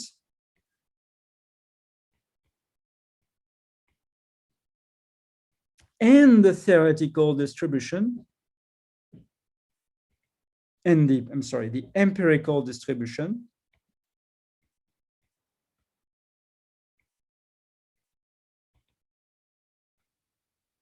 should converge to some theoretical distribution, which is exactly what we have been doing.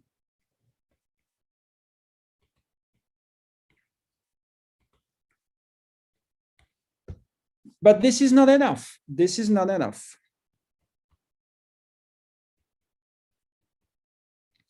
This is not enough because we want an intrinsic characterization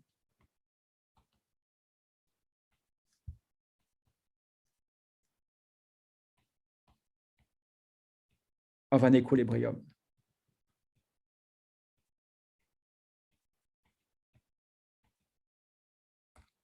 So what are we going to say? We come back to the definition of our model. We say, let us go back to the model. And now we are going to use this partial conclusion to simplify asymptotically the model. Let me copy this. This was our model. So let me just duplicate this.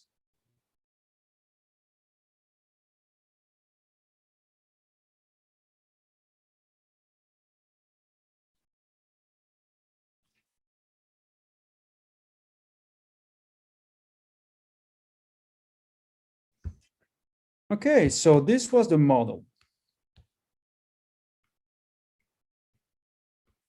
And now, in fact, what we say is that we think that it's going to replace by a theoretical distribution. Let's say MT here. So MT should be a theoretical distribution or a flow of theoretical distribution describing the state of the population at equilibrium. So where MT is a flow of theoretical probability measures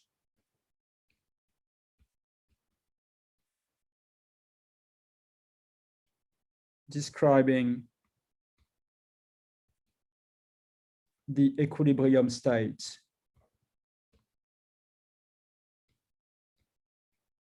of the population.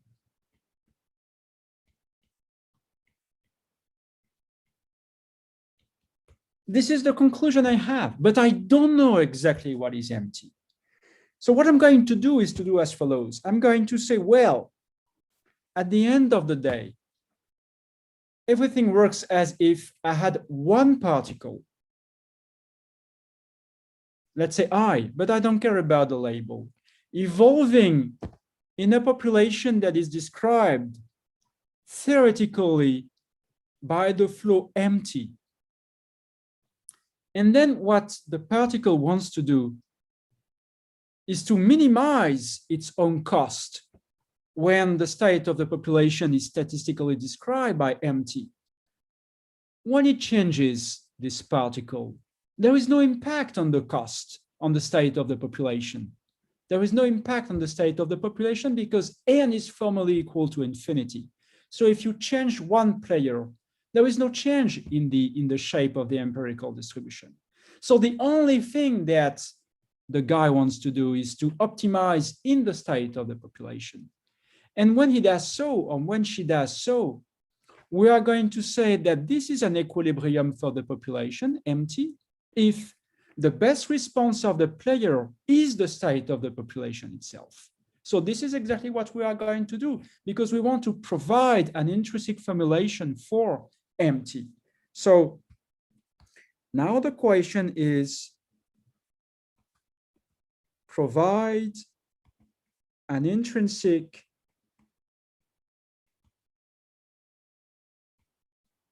formulation for MT.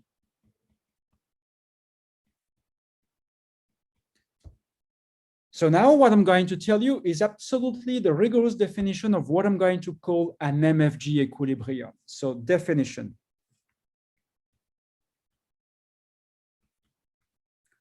We call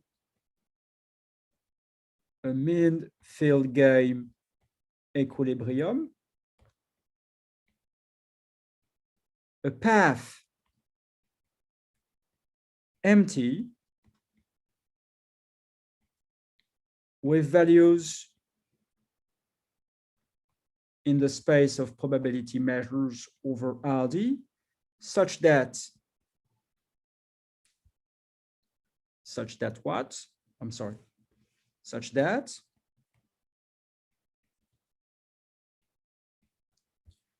what we do is that we call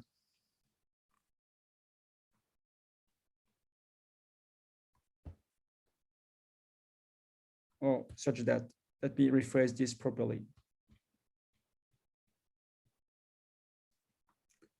I consider the optimization problem,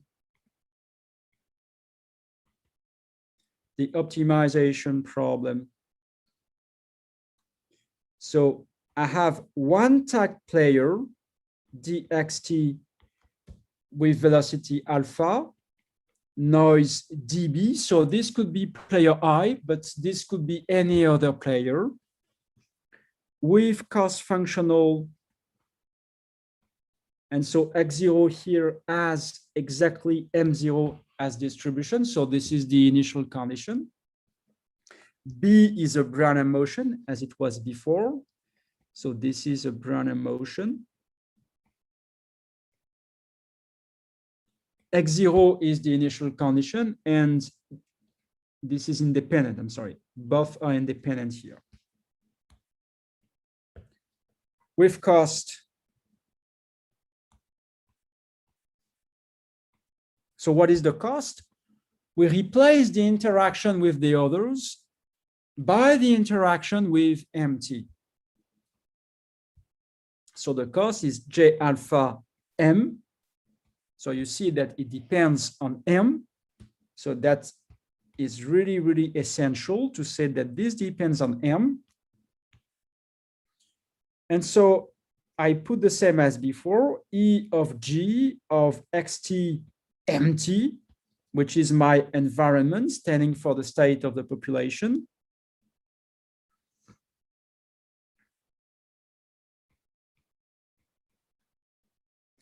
And here I put f of xt, mt, plus 1/2 alpha t squared dt. So this optimization problem has one solution.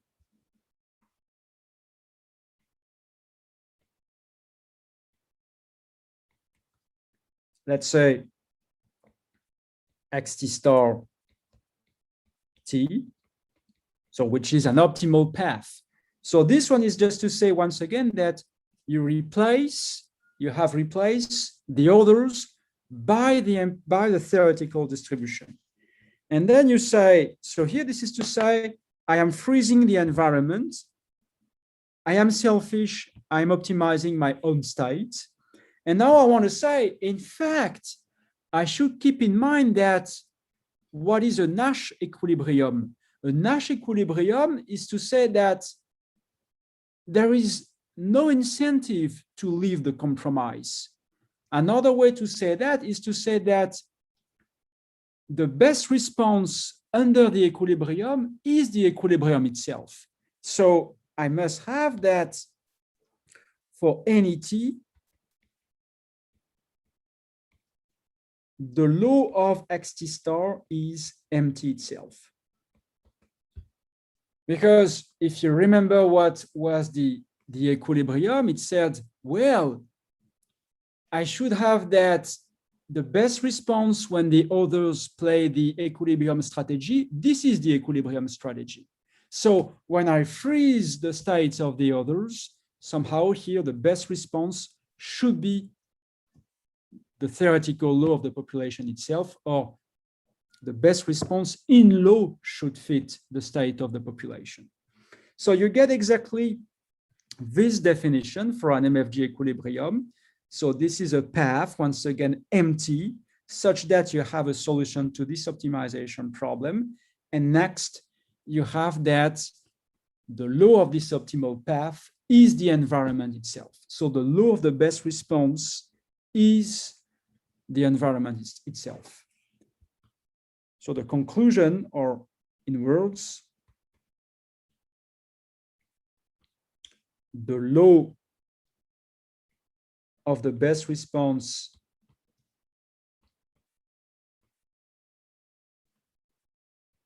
under the environment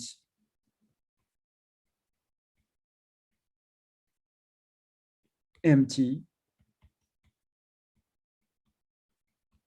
is given by MT itself.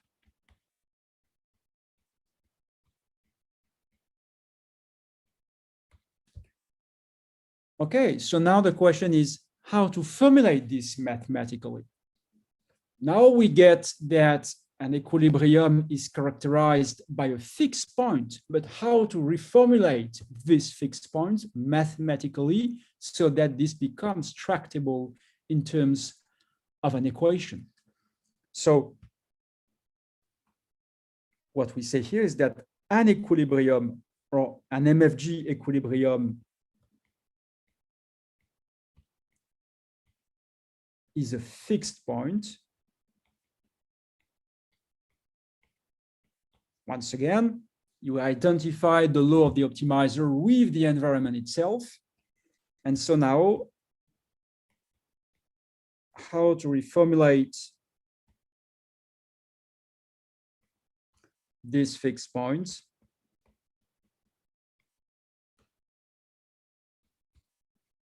as a tractable equation. So this is what we are going next. And so this is paragraph number 4. This is what I'm going to call the MFG system. So now this is really the core of the theory, and this is what you will find in any paper about Manfield gains. So really here, I have spent some time trying to show you how to get intuitively. There is no really math result in what I have told you, but intuitively, we started from the original motivation and we reached now what you will find in any paper about Manfield games.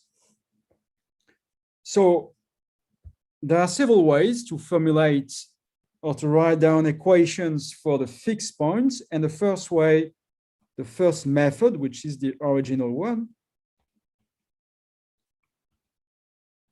is the PD approach. So what is the PD approach? It says that when you freeze M, the environment, you are going to characterize the solution of the control problem that you have when M is fixed in terms of a PD. So let me write this down. Here, you have to be aware of this fact that this is a stochastic optimal control. There is no longer a game here. You have frozen the interaction and you just solve a standard control problem. And so I guess that most of you know that the problem can be described in terms of the value function. So in step one, so let me call this step one and here step two. Oops, sorry.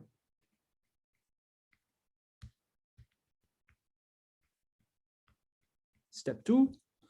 So in step one,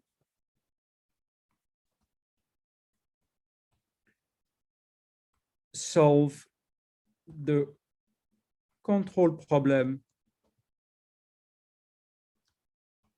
by using the PD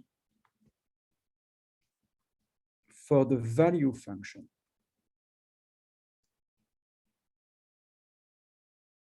What is the value function? Well, this is the best cost you have to pay when you let the initial condition for the particle, for the given particle, when you let it vary. The environment is fixed, but what you are going to do is to let the initial condition vary.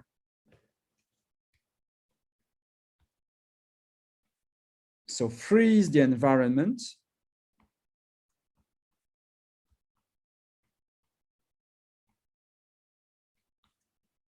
But let the initial condition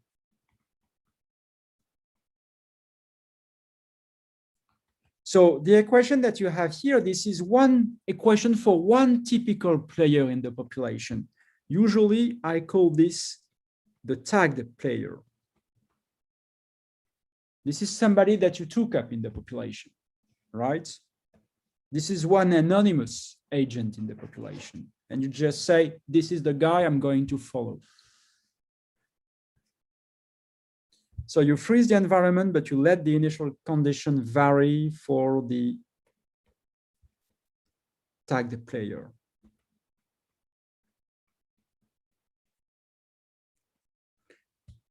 So what you do is that you say, I'm going to have the same types of dynamics as before. But now the guy is going to start from small x at time t. So now S is between t and capital T.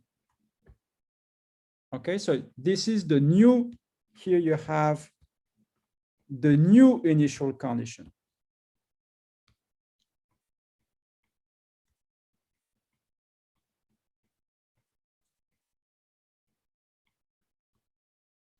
And you say, well, the value function, this is utx. So this is the same tx as here. So this is the same t, the same x. This is the best. So this is the infimum of over all the possible strategies. As before, this is non-anticipative. This is always non-anticipative in probability, except small cases. But here, this is non-anticipative. There are some cases where this is anticipative, but not here. So this is EG of xt So the environment is fixed. And I just have a look at the cost I have to pay till the end of the game. So I'm starting from time t here up to capital T of the remaining cost or the running cost. This one is in red. So this is the environment, but you see that the environment is frozen here.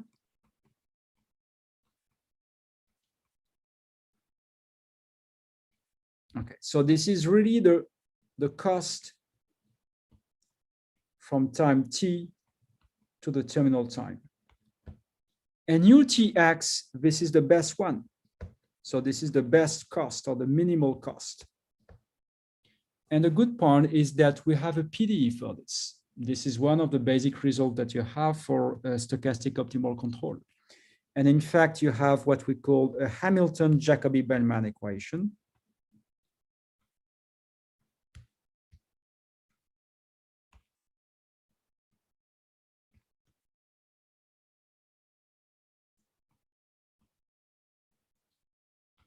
And this Hamilton-Jacobi-Bellman equation, so in fact, it works in this way. What you say is that you will get the time derivative and you expand, in fact, you expand u along a trajectory. And you say that locally you want to minimize. And so what you will have is that you will have, when you expand, you will have the Laplace because of the Brownian motion. And at any time, you want to minimize the action of the velocity on the derivative of u, and you want to minimize locally your kinetic energy. And here you have to understand that alpha is just a number. You just do that anytime, and locally alpha becomes deterministic. So at any time you take a decision. And so you say that now alpha is no longer a process. If you don't like this alpha because there is a risk of confusion, let me put beta.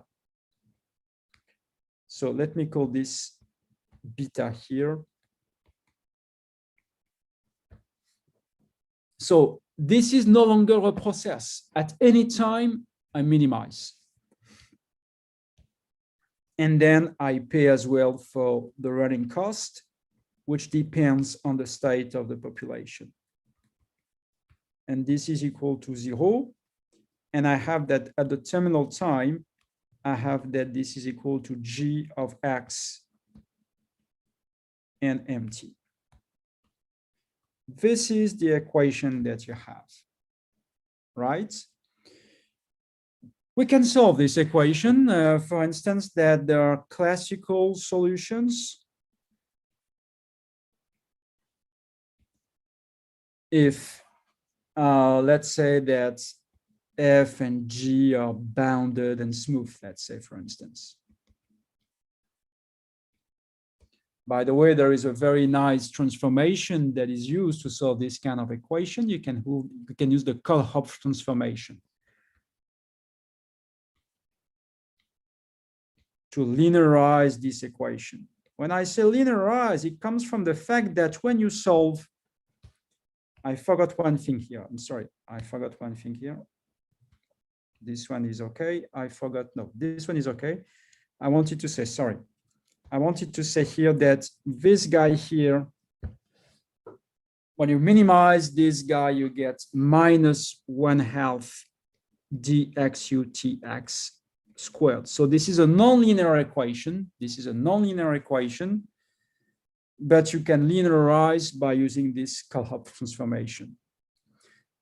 Okay, and in fact, when you have a look at the minimization that is here, so this is very easy to see that the minimizer gives you as a minimum minus 1/2 dxu, and in fact, the minimizer here, so the beta star is minus dxutx.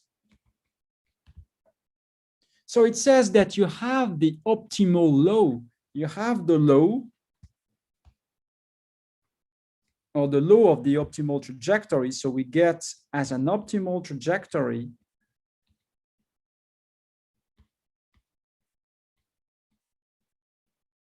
you get dxt star is minus dxu txt star dt plus dbt. So you see that you say, well, once I have solved the HAB equation, I know what is the optimal strategy. So the optimal strategy is given here. This is this guy. At any time t, I have to play for this feedback function. If I am in state xt star, I'm going to play minus dxu of txt star. And this will be my best strategy. Okay, this is for solving problem 1 or step 1 in Manfield games. Okay, maybe you could say, is this SD well posed? Well, the answer is that if dxu is let's say Lipschitz and bounded in time, this is okay. This is a standard SD, but in fact here you have more. You have almost directly that under the assumption that I gave you, dxu will be bounded. And this type of SD, under the simple fact that dxu is bounded, we know that there is existence and uniqueness. So this is something that is, we know very well how to solve this equation. So back to my agenda, we should go to step number 2. Now step 2.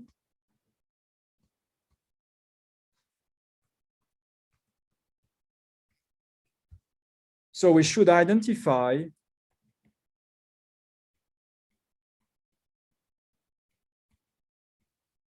the law of xt star with MT. But now we have to describe, to do that, what is the law of xt star. So how to describe this? Well, if you have followed my explanations, you should do exactly what you did at this step.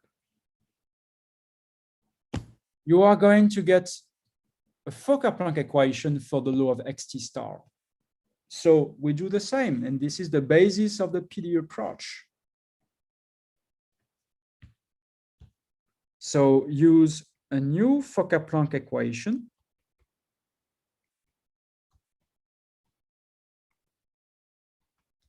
So we call, or we let mu t to be the law of xt star. And then we have dt mu t minus 1/2 delta mu t. And so you have to replace, now this was before, this was alpha, now this is minus dxu, so it will be minus the divergence of dxu t dot. There is no longer mu t. Maybe there will be some questions about this next, I don't know. Mu t is equal to 0. And now you say, well, be careful, because these guys here, it depends on M.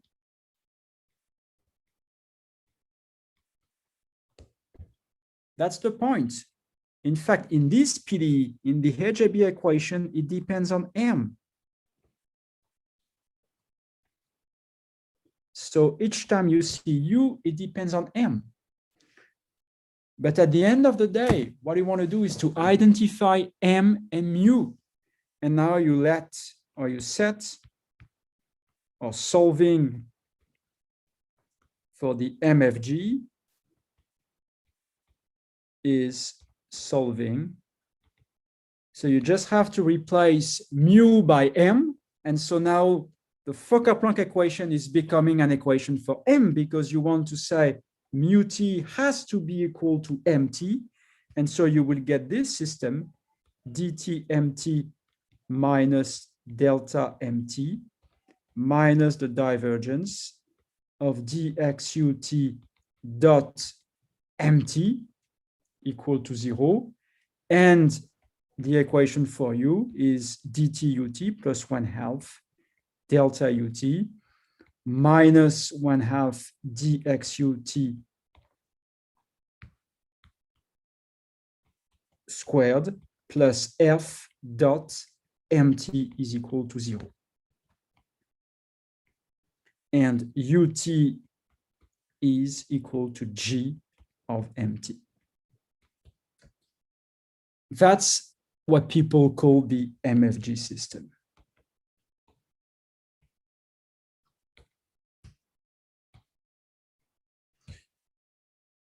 What is the spice of this? This is, you have two equations. And in fact, in the first equation, the initial condition or the boundary condition is at initial time. So here there is an initial condition, which is the state of the population at the initial time. The first equation is for the state of the population. And the second equation is a backward equation. So this one is forward, and this one is backward. Because you see that the boundary condition in the second equation, this is at terminal time, this is this one. And in fact, the two time directions are conflicting in this equation. And because of that, it makes the solvability of this equation rather subtle. You cannot make a contraction argument as usual. So you have to guess more, you have to invent more solutions or more methods to solve for this equation. So this is the starting point of results about the solvability of this system. And so this is what I'm going to speak tomorrow. So I think this is a very good point to stop today. I have not been till the end of my slides, but anyway, I think that I gave you the essential. We started from the game with many but finite number of players. And then I explained to you that we increase the number of players, then what we get formally is to replace the empirical distribution by a theoretical distribution. And then we postulated what an equilibrium should be when n is equal to infinity. Then we reached this MFG system, but you have to see that this is not a proof. We have not proven the convergence. This is another equation. What I have been doing is just intuitively to show you how to get this system starting from the original motivation. But I have not proved any result of convergence of the equilibria from the n-player system to the limiting system. And this is another equation to make this absolutely rigorous. So I will stop here for today. And so tomorrow, what I'm going to do is to address the solvability of this system. And I will see what I can do more, if I can do part of the things I wanted to talk to you today about potential games. So thank you for today. Thank you for your attention. If there are any questions. Thank you very much, Francois, for this very nice and very exciting lecture. First part, so we are still left 3 coming parts. Well, are there any questions from the audience? I think Amal has asked one question about freezing the environment, but what did you mean by freezing the environment? Okay, so here what I say is that this is exactly here. So that's the key point. When you take a given player in the population, because of the propagation of chaos that I spoke about, the player is not going to see the empirical distribution. Somehow we could just say that it just sees the theoretical distribution of the population. So we freeze the state of the population and we say, at the end of the day, this will be the equilibrium, but let's do first as if this was frozen. So when I say that, it means that this is a fixed point problem. And in the fixed point problem, you first freeze the state of the population, You don't know yet what it is at the equilibrium. You freeze that. You solve the control problem for the tagged player in this environment. And then you say, well, step 2, I must find an environment that solves the fixed point condition, meaning that the law of the optimal state has to be equal to the environment itself. So each time you have a Manfield game, you will proceed in this way.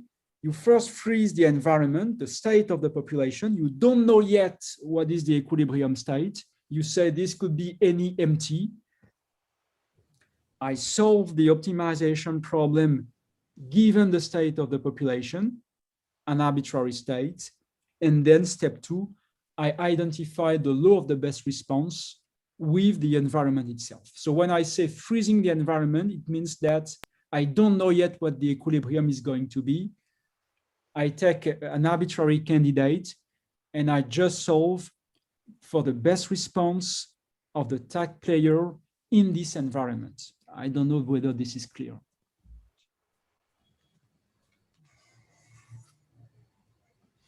Okay. I hope it is clear for Amal. Any other questions? I have a very short one, Francois, regarding the propagation of chaos. Yeah. Does it have something to do with the physical chaos that is known for dynamical systems? Is it... What we call by propagation of chaos here is really the fact that the data, so what are the data? What are the noises? These are the initial conditions, and the noises, the Brownian motions. And the key assumption, I said this at the very beginning, is that all these data are independent.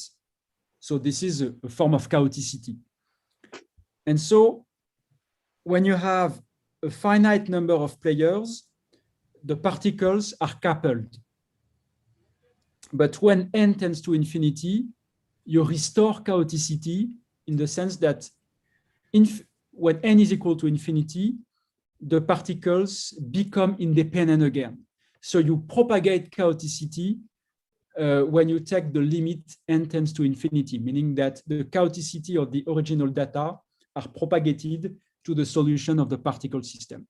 When capital N is fixed, this is not true because the particles are connected, are correlated through the empirical distribution, but you restore that when you take the limit n tends to infinity. So this is exactly what we call propagation of chaos. This is a way to transfer chaoticity of the initial data, or the input, if you prefer, to the output when n is formally put as being equal to infinity. I don't know whether this answers to your question. Yeah, it's very clear. Thank you. You made the point very clear. Any other questions? No, if not, we stop here the broadcasting on YouTube.